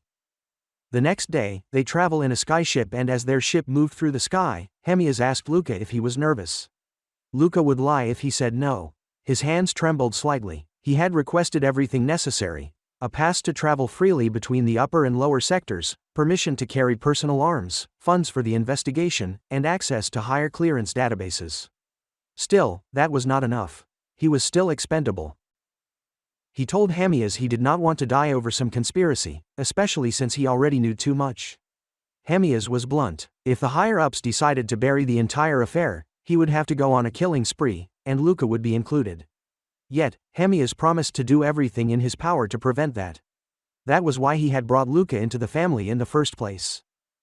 Luca stared at the sigil, knowing that by accepting this, he was entrusting his life to the chief centurion. Hamas admitted he was not one for tradition but insisted that Luca should go and greet his new family. Luca would act as he pleased around others, but Hamas wanted him to behave normally. It would serve as a challenge for his children. Luca could not understand what Hamas meant. Still, if he wanted protection, he would have to play by the rules, even if they were annoying. Hamas noted they were about to land. Despite growing up here, he still had not grown used to this place. Luca found himself in an intricately detailed room. Hamas told him to rest while they handled introductions later. Luca looked out the window and saw people fawning over Hamas. The thought of squeezing into this world already drained his energy. This was no different from the bottom feeders of the lower sectors. Was this really the life he wanted? Someone entered his room, unsurprising in a way, as it confirmed he had truly become one of them. It was Gazelle, who apologized for her behavior the other day. The situation had been overwhelming, and her conduct was unacceptable for a member of Castoria. Luca told her it was fine. Civilians reacting in distress was understandable. She mentioned she had visited Felix, but he had not recognized her. Luca advised her not to feel guilty. Felix had only been doing his duty as an Imperial Guard. Gazelle asked if he was trying to comfort her. Luca was not sentimental, it was merely a fact. Gazelle remarked he was like a blue flame, destined to burn brighter than anyone else. Did he remember what he told her? That he would support her if he joined this family. He had not lied and believed she understood enough for a bargain. Since she wanted to repay him, she shared information. 2 people to be wary of were her brothers, the first and second sons, who probably felt threatened by his arrival. Luca wondered how, considering he was just an adopted boy. Gazelle explained that their family were soldiers through and through. Both brothers had flaws that prevented them from becoming the next head, but he fits the criteria perfectly. He was an elite soldier, and even without blood ties, they would see him as a threat. Luca understood their caution. He could indeed take their place. But what about Gazelle? Was she not interested in becoming the family head? She hesitated, unwilling to answer directly, but she would not passively wait for someone to crush her. Luca told her not to worry about the aftermath. If an opportunity knocks, she had better open the door. That was his advice as a brother. Gazelle laughed in surprise. But if the day came, could she count on his support? Luca promised as long as she did not stand against him. They shook hands, and she wished him luck as her brother, though that would be the last time she called him that. Luca was glad, as it sounded corny anyway. Next, they went to the dining hall where Luca saw the family members. Joel, the second son, Nikolaus, the eldest son, and Eva, the wife of the family head. Eva was glad to finally meet him, having heard much about him. Luca sensed she did not like him, but this was expected. She invited him to sit, and Gazelle whispered not to give Eva a reason to attack him, as Hamas was not the type to protect him. Speaking of the wolf, Hamas appeared, signaling the time to eat. Before dining, they honored the savior of humanity, the founding father and first emperor, Dino Cratcha. With that, the meal began, but Luca noticed everyone's eyes fixed on him. A few minutes earlier, he told Gazelle that since her brothers were wary, both must be aiming for the family head position. She agreed and suspected they had already gathered intelligence on him. Nikolaus could not use advanced cybernetics, so he became an official, but his abilities earned most of the family's support. Joel, not politically inclined, believed his status as a soldier entitled him to lead. The more conservative faction supported him. Luca guessed that he was a nuisance to Joel, which Gazelle confirmed. Joel would likely try to undermine him, attacking his manners or origins. Luca expected this, but he knew proper etiquette, even if that was not what Hamas wanted. As he cut his steak, he decided to play along with his new father's tune. In front of everyone, he ate like a wild beast, paying no mind to manners. Joel immediately noticed and could not let it pass. He wanted to point out table manners but was unsure where Luca came from. He insisted Luca should at least learn common etiquette. Luca found this amusing. Joel was so eager to tear him down he did not see the act. What a foolish adult. He must be nervous since Luca was an elite soldier. Perhaps Nikolaus saw through the act, guessing Joel hoped they would divide the conservative supporters. In this place, Luca was the only real threat. Joel stood and began a speech about respect, but Luca interrupted, asking if Joel thought he was better than someone who served 10 years without a single cross medal. If respect and protecting the Castoria name mattered, Luca stood at the top. Joel grew angry, and Luca suggested a spar. Such silly manners would get them nowhere. He had learned from a great chief centurion. Joel gripped his knife roughly, but Nikolaus stepped in. He told Luca to stop teasing Joel and asked Joel to remain calm. He explained he was trying to teach Luca etiquette as a brother, but Nikolaus guessed Luca was already aware. He was only pretending. Luca picked up a piece of steak and ate gently. That was right, he had only momentarily forgotten since this place was new to him. They ignored Joel's rage, and Nikolaus spoke with Luca. Having heard about his 7th rank cross sword model, he was impressed. He felt sorry for his father, because he could not become a soldier, but having someone capable like Luca was reassuring. Joel slammed the table, upset at the implication. Nikolaus said Joel misunderstood. He knew about Luca's abilities and had no doubts he would become a great soldier. Joel admitted he was not well off either. His superiors avoided sending him to battle because his father was the chief centurion. Nikolaus thought he was reading too much into one comment. As they argued, Luca saw the old family conflicts burn like festering wounds. It was of no concern. This was what Hamas wanted from him. As the father, Hamas smiled inwardly. Eva's intervention calmed the situation, and a small banquet followed. During the banquet, Eva introduced Luca to the family. She even renamed him Lucas because his original name sounded too poor. Relatives Luca could not be bothered to remember and came to greet him. They must have realized he was not to be ignored after his interaction with Joel. After greeting everyone and talking with Gazelle, Luca thought his first day at the Castoria household had ended. However, Hamas entered his room in the dead of night. He knew Luca was awake. Hamas apologized for visiting late but said he had to act natural while others watched. He sat with a bottle of whiskey, surprising Luca, who did not know he drank. Hamas explained that their scientists found tobacco and alcohol harmed their nerves and hormones, which were engineered for combat. He handed Luca a glass, but Luca refused, unwilling to risk anything. The AC's combat method was already much worse. Hamas took a sip and said he wanted to give advice, not as a captain but as someone who had walked the same path. Luca needed something illogical and inefficient inside him if he wanted to last here, like an impurity, a flaw of some kind. That is the key to the room that holds his humanity. Luca asks if that is something a soldier truly requires, yet Hamas answers with honesty. People who claimed otherwise were the first to be swallowed by the legions. Luca guesses he might be drunk, whereas Hamas urges him to think of this as a gift, a celebration for joining the family. At the very least, he should find a hobby or something unrelated to combat, and even better if it interferes with it. He taps Luca on the shoulder before leaving Luca confused. He has worked tirelessly to become the perfect killing machine, and now he wants him to carry imperfections.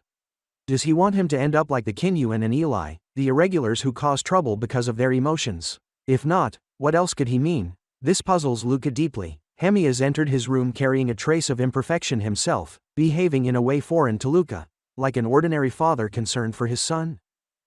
The second day at the Castoria house began with a tour of the premises. This was hardly what Luca wanted, especially since he was preparing to chase after Kinyuan in the lower sector. Nevertheless, Gazelle brought him to a place worth seeing, the family armory. He asks if she will act as his guide, and she confirms with a nod. Why would she be studying engineering at the academy otherwise? The women of Castoria are in charge of maintaining all this. There are items here that outsiders cannot handle. Her mother is the current keeper, a position Gazelle will inherit someday. Luca notices that getting her hands dirty like this does not seem like her, yet Gazelle insists her skills are undeniable. She even repairs Hamulus's cybernetics and weapons now. Luca thinks that sounds dangerous since their marriage is probably arranged, leaving him vulnerable. Gazelle explains that is precisely why she does it. It is an ancient family custom, a display of trust. Suddenly, Luca's attention is drawn to a piece of armor tucked away in the corner. He observes marks of modifications around the ears, how the right arm is bulkier, probably to handle a special weapon. Gazelle approaches and tells him this is the full-body mechanical armor named Skyla. It is the personal property of the founder of Castoria, Argatha. Though weaker than a myrmidon, it is an antique and heirloom. The only existing set of its kind, making it unique. Luca is enticed by the armor, engraving every detail in his mind as if taking a mental photograph. Later, Luca accompanies Hamas to meet the elders but wonders if it is truly wise for them to venture so far. Hamas notes that the elders try to avoid interacting with others now that they are retired. They make a conscious effort not to influence the family, for they are merely advisors. Eventually, they arrive at the Silver Moon Chambers. Before entering, Hamas tells him there are 7 elders in total. It is rare for people to survive long enough to earn that title, and their survival proves their worth. Luca asks if anyone opposed his adoption. Hamas reveals that 2 refused, 1 supported it, and 4 remained silent. Even if Luca thinks otherwise, silence means they will follow the head of the family's decision. That is when their decisions gain approval, and the refusals serve only to raise concerns. Hence, he need not worry. Inside the castle, Luca is surprised by how sturdy the stairs are, confirming that this is indeed a strange place. They walk down a dark corridor where Hamas opens a door to reveal a throne room where thick incense smoke curls through the air. The elders greet him. One calls Hamas by name, since he is his grandson, but Hamas interrupts and introduces Luca. All agree that Luca looks well, and one beckons him closer. He steps forward, but the elder demands he come nearer still. When Luca is within reach, the elder places a hand gently on his cheek and tells him to try to live as long as he can summon the strength to do so. To achieve that, he must swallow the chaos inside, even if it tears at his throat. Luca cannot grasp what the elder is implying, likely things beyond his perception for now. He agrees, and the elder releases him. With that, they prepare to begin their business, though one elder suggests Luca should leave beforehand. As he moves to comply, Hamas stops him and says it is fine for him to stay. Luca is confused. He knows the danger he poses as an outsider, so why allow him to remain? The elders see no fault in his presence, so they continue. After the meeting, Luca asks Hamas why he let him stay. Hamas smiles enigmatically and says Luca will have to figure that out for himself. With that, the final day of Luca's stay approaches. These 3 days have been strange, yet he is glad to bid the place farewell. Before he can leave, a child approaches his door carrying a loaded gun. The boy's father said people like Luca can dodge bullets, and the child wants to see it for himself. This is Nicolaos's son, Emilio, a brat who is yet to be aware what fear is. Luca asks if he knows that he is his uncle, and Emilio replies that he does, though he also knows Luca is a low-born commoner. Luca tells him to put the gun down before kicking him away, but Emilio does not believe he will do anything. Suddenly, Emilio fires a shot, yet Luca does not move, provoking the boy's anger. He did not need to move because he knew the bullet would not hit him. Before Emilio can fire again, Luca grabs the gun and sends him tumbling down the stairs, crying in sheer terror. Now Luca should expect a complaint to his father, claiming his new uncle tried to kill him. Nikolaus arrives immediately, comforting the child before demanding an explanation. Luca recounts the incident honestly. He felt it necessary to teach Emilio some manners and ensure such recklessness does not happen again. Nikolaus asks Emilio if he truly did this, but the boy only sobs quietly, confirming the story without words. Nikolaus attempts to mediate, but Luca refuses to back down. Someone could have died because of a foolish child. Nikolaus suggests they discuss the matter privately. Upon entering his office, Nikolaus sits down with a smile, saying now people will think they are at odds. Luca guesses Nikolaus used his son as a pawn to prevent rumors of alliance between them, which Nikolaus confirms by saying Luca is smart. Luca points out his son's life was at risk, but Nikolaus shrugs. What is 17 more years? He can always have another child. Luca clenches his fist, feeling no reason to continue. Yet Nikolaus reveals he already knows about Luca's alliance with Gazelle. Unfortunately, she does not know the full truth.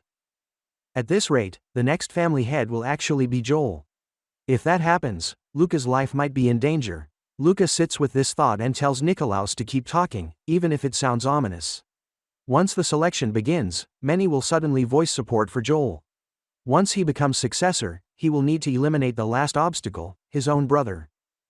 That would not be a problem if he possessed his father's power.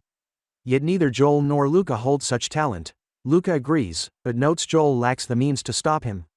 So why is Joel's victory so assured? Nikolaus says it is complicated. Some desire an heir with military background, while others prefer Joel's simple nature, which is easier to control. There are also those who oppose Hamas and prefer a weaker overseer. Luca is surprised they would resist him. Does that mean what he knows of Hamas is not how he truly acts? Luca asks what Nikolaus wants from him, but Nikolaus only needs Luca to act like he opposes him while improving his family standing and gaining support. Luca understands that the more followers he gains, the weaker Joel's position becomes. Nikolaus confirms those favoring a military heir would rather have Luca, and those who dislike Luca will also come to his aid. If that happens, Luca can become the next patriarch, leaving Joel behind. Luca is amazed Nikolaus devised all this in just 2 days. Gazelle was right about him. Luca asks what would happen if he became powerful enough to be patriarch. Nikolaus knows Luca would not ask if he had such ambitions, and even if he did, he would need someone like Nikolaus to run the family. Luca finds this amusing, and this time he's not being sarcastic. When Luca scavenged through garbage bins to survive, he imagined nobles as carefree creatures. Nikolaus tells him everyone has their problems, but if Luca needs anything, he will do his best as a high-ranking official. He also advises Luca to tell Gazelle about this if he cares about her loyalty. He then proceeds to make a scene as he leaves the room, leaving Luca to ponder his words. The next day, Luca and Hamas return in their skyship. Inside, Luca looks at Hamas, who asks if he is interested in his work. Luca denies it, thinking he has been working since they boarded. Does Hamas do this every day? While staying at the Castoria residence, Luca tries his best to meet expectations, but he is unsure if those things are truly what he desires. Hamas, the father and patriarch, is much different from the chief centurion he knows. Before he can wonder what is missing, something takes control of their vehicle, causing it to reverse abruptly. Hamas tells him not to panic. The aerial vehicle has been hacked, as scheduled, and some terrorists will be waiting at the crash point. Hamas explains that reinforcements will arrive in 10 minutes, so they just need to hold out until then. Hamas hands Luca a gun, but Luca asks if he should prepare to jump. Hamas says no, or he will be blasted by the focused fire. Instead, they should try to land the vehicle. Luca is surprised Hamas knows hacking too, and comes to the conclusion that someone of his caliber probably knows how to do everything. As Hamas smashes the control panel, he tells Luca not to worry because the absorption gel will deploy on impact.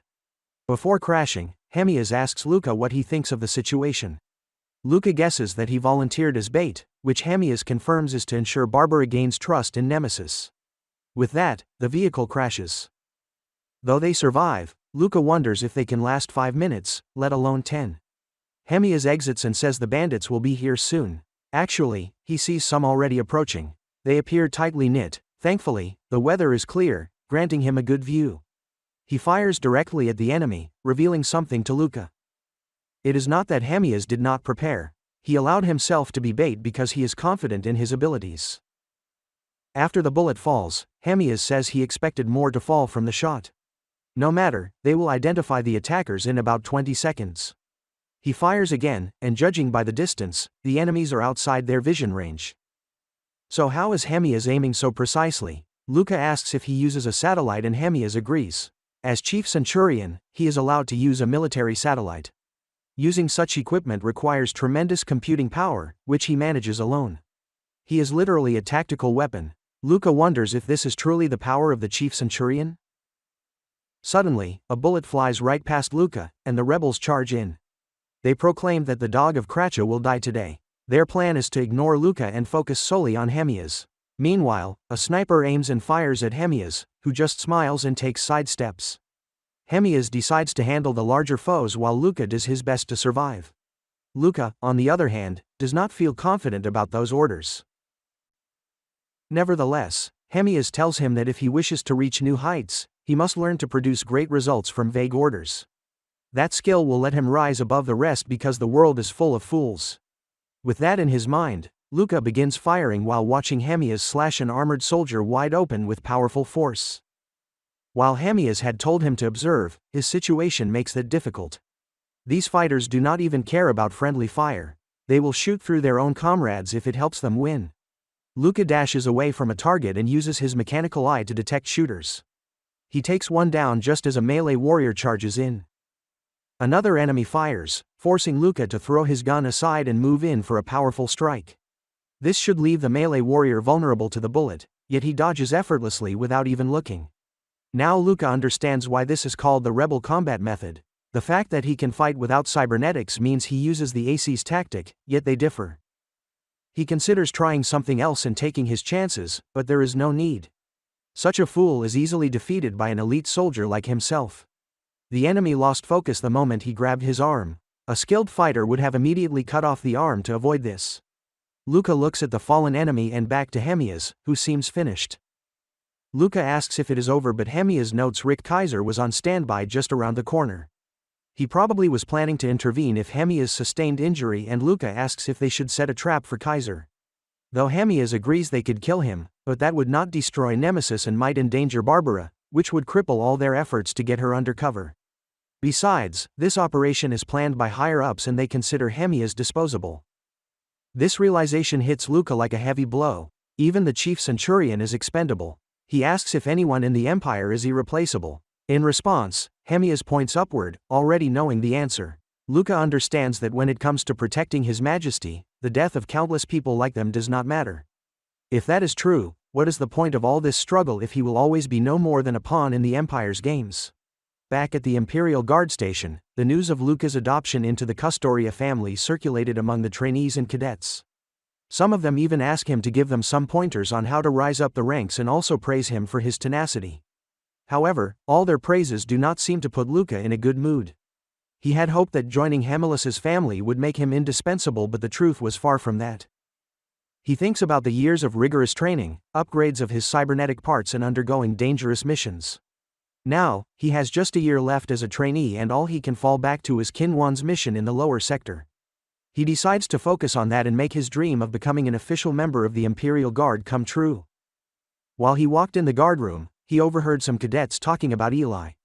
He goes in to find out more, and they tell him that Ilay had crippled his brother, making him the most likely successor to his family. Afterward, Luca sits down and ruminates about what he had just heard.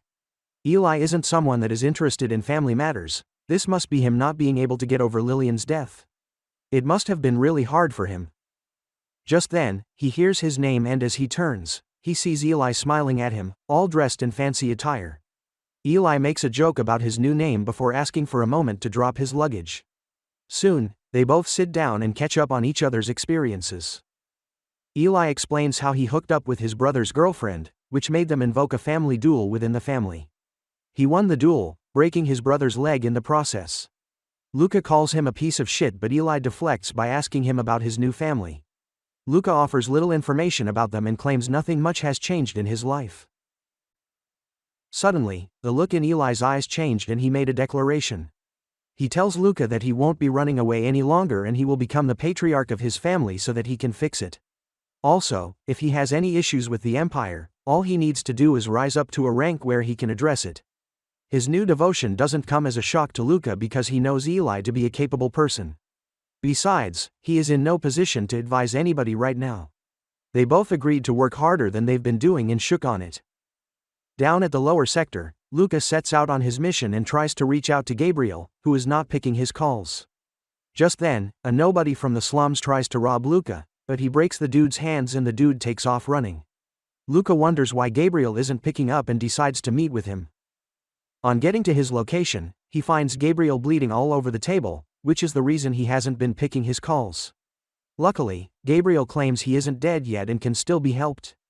Before going to the lower sector, Luca had made an arrangement for new weapons with the most skilled weaponsmith of the Empire. The smith figured out Luca's intentions totally and made him 2 weapons that suited him.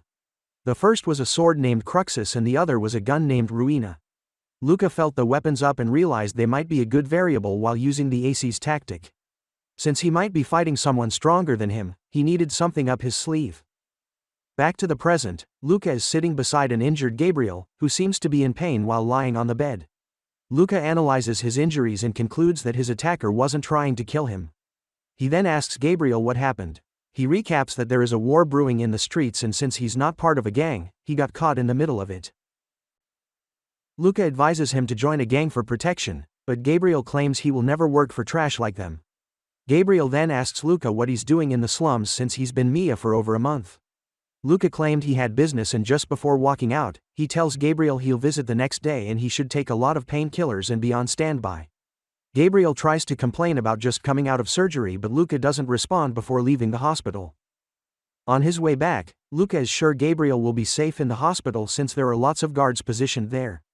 He then thinks back about Kinyuan and how he said he used to be close to the arena's manager. If only he could find out Kinwan's acts during his time in the slums, it might lead him to some answers.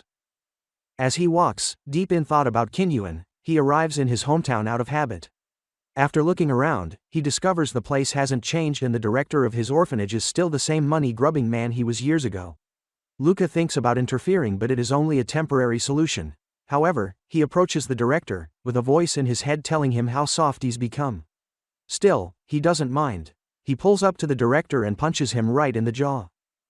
The director starts to beg him and reminds him of how good he was to him in his earlier years. Luca claims that is why he hasn't killed him. The director starts to beg Luca for mercy but he doesn't listen. Just before leaving, he breaks the director's nose with his fists, and tells him to make sure the kids are well fed. The next day, Gabriel is back on his feet but still complains to Luca about the pain. Luca tells him to suck it up and act his size, as they head toward the arena. Inside, they ask to see Aleph, but the guard who is acquainted with Gabriel doesn't know Luca. Gabriel reminds him that Luca is Goodboy, the guy who beat him during their last time in the arena. After confirming their identity, they head inside to see Aleph. Aleph is happy to see Gabriel despite being shot, and Luca whispers to Gabriel that he must be really popular because everyone's worried about him. Luca suggests talking to Aleph in private but he refuses, claiming he's no good at fighting. However, Luca claims his 2 guards won't do much in saving him because they're nothing but small fry. Aleph finds Luca's attitude a bit rude and claims he won't accept such from him. Suddenly, things turn cold in the room and Luca asks Gabriel to shut the door. Aleph's guards try to shoot Luca but he lunges up and hangs over the ceiling, dodging their bullets. He jumps down and lands in front of them, striking fear into the guards and Aleph. The guards then attempt to shoot him again, but just before they could fire the shots, Luca grabs their hands, and turns their guns toward each other. As a result of this, the guards end up shooting themselves, leaving Aleph alone, just like Luca wanted it. That night, Gilda treats Gabriel as he complains about his implants aching due to the rain outside. Luca thinks back on his deal with Aleph back in the arena. After Aleph found out Luca is part of the Castoria family, he decided to cooperate with him and find out every tiny detail about the previous commander of the arena, Tora. As a reward, Aleph wanted to be appointed as Luca's aide but that won't happen until he comes of age in a year. While Gilda and Gabriel argue about getting waterproof implants, Luca receives a report on Tora from Aleph. However, due to the noise, he couldn't concentrate on the report. To end his misery, he gives Gilda his card so she can upgrade all of Gabriel's implants including the waterproof ones without making such a fuss. Gabriel advises him not to fall for her scam, but he tells him to buzz off and leave it for the expert. According to Alep's report, Tora's main men were already killed or missing before he could take over the arena. However, one of them, Ken Noma, is still alive, but hospitalized in a psychiatric hospital. Luca decides to find him and soon, he drives off to the hospital with Gabriel. However, their vehicle gets shot up on the way and they park as a result. Luca notices one of the shooters is gang-affiliated and asks Gabriel if he's hiding anything. Gabriel claims his innocence and Luca believes him. The shooters claim that Gabriel has joined Alep's side despite their warnings and they won't let him live because of that. Gabriel tries to reason with them that it's just a misunderstanding, but his efforts are to no avail. They claim that their leader, Big Sis, asked them to give him her regards. Luca asks him for a gun since his guns aren't designed to keep people alive. After getting a gun, he analyzes the number of shooters and their positions. One of the attackers shoots at the vehicle, but Luca sends his bullet flying through the shot. Luca's bullet pierced the attacker's bullet, causing an explosion. While the attacker thought it was a misfire, Luca rained bullets on all of them and none of them managed to escape. Gabriel grabs one of them and asks if the Big Sis is Martina from Lavian Rose. He also asks if she's doing all these just because he wouldn't join her gang. On the contrary, the attacker calls him retarded because all this is because Big Sis likes him. This news shocked both Gabriel and Luca. Her whole plan was to get Gabriel injured and then treat him in return for joining her gang. Luca then instructs the attacker to tell Big Sis that Gabriel will visit her soon.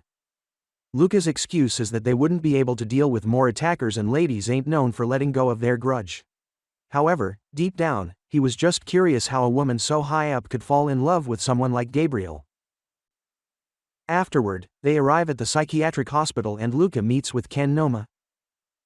Luca introduces himself, but Ken doesn't seem to be in the right state of mind. Apparently, Aleph had tortured him too much and Gabriel suggests they leave without wasting any more time. Luca then decides to jumpstart his memory by using temporary nerve damage treatment. Since Ken is good with close-range weapons, Luca hands him a knife. Afterward, Luca tries to attack Ken, but he blocks off his strike with the knife. They engage in a short fight and Ken finally gets a hold of himself. Gabriel is surprised about Ken's sudden movements while Luca resumes interrogating him. Ken decides not to spill anything about his boss without anything in return, and Luca offers to get him out of the hospital. He then asks Gabriel for a spare room in his place and how he's going to be the new leader of a gang. Gabriel is caught off guard here, but he had no choice but to agree. Luca's plan is to create an organized gang that can act as his hands and feet in the lower sector. After the assurance of escape, Ken starts spilling the beans. According to him, Tora had a longtime benefactor and friend Kinyuan. He wasn't involved in public affairs or part of the gang, so only close associates like Ken knew about him. Kinyuan used Tora to create a gang and he gathered local followers in the lower floors for unofficial missions, thereby creating his own troops. Luca wondered if he wasn't just tracing Kinyuan's footsteps, but he was still in denial about it. In the Imperial database room, Luca investigates more on Kinyuan. He finds out that the timing of Kinyuan becoming an instructor overlaps with Tora's downfall. However, the purpose of Kinyuan's reasoning is still unclear. He needs to focus on Ken's rehabilitation because leaving the mission will lead to Gabriel's collapse just like Tora. Luca acknowledges Kinyuan's part in growing Tora's gang and the success is all thanks to him. Kinyuan was the strongest and the most cunning. All these facts lead Luca back to Kinyuan, and he asks Kinyuan who he really is. Kinyuan congratulated him for completing the basics of AC's Victima, but now it's time to move on to the next stage. Luca then realizes that the kind of person he has always hoped to become is someone like Kinyuan. In the training center, Luca warms up ready for a spar while Kinyuan sips on his green tea. Kinyuan claims he didn't expect Luca to have reached the Mista phase of the AC's Victima, which means a stage where he can teach the technique to others. Luca knows he hasn't called him just for that and Kinyuan agrees. Kinyuan stands up claiming Luca must be dying to beat him up. Luca seems confident in his physical prowess over Kinyuan, because no matter how skilled Kinyuan might be in using the AC's tactic, his body isn't battle-worthy anymore. Meanwhile, Kinyuan takes a stance and tells him to protect his head and torso if he doesn't want to end up bedridden. Luca notices that Kinyuan has replaced his right arm with a combat model. However, using such a high-output body with a damaged neural system means Kinyuan is taking a risk, and he may never get a chance to beat him like this again. Luca makes the first move, but in a second, Bro ends up on the floor, losing yet again. Kinyuan had completely blocked Luca's full-powered attack with a single arm, and this surprised Luca because based on condition, he had the advantage. He then asks Kinyuan if he can see the future or something, but Kinyuan claims he wouldn't have been in so much stress if he could. Kinyuan explains that the Ace's arts is something one steals and learns. He urges Luca to tap into the unused resources in his brain, only then can he move on to the next stage. He then tells him they'll continue later and he should wait outside. However, Kinyuan seems to be in some kind of distress and his body quivers. Luca quickly rushes in and lends him a shoulder. Luca knows that Kinyuan is purposely withholding the answers from him, but he doesn't mind, because for their relationship, emotional distance is necessary. While they walked, they exchanged meaningless chit-chat which established their fragile bond, but Luca knows that one day, they'll have to cut each other off. However, he desperately wished he wouldn't be the one given the task of ending Kinyuan,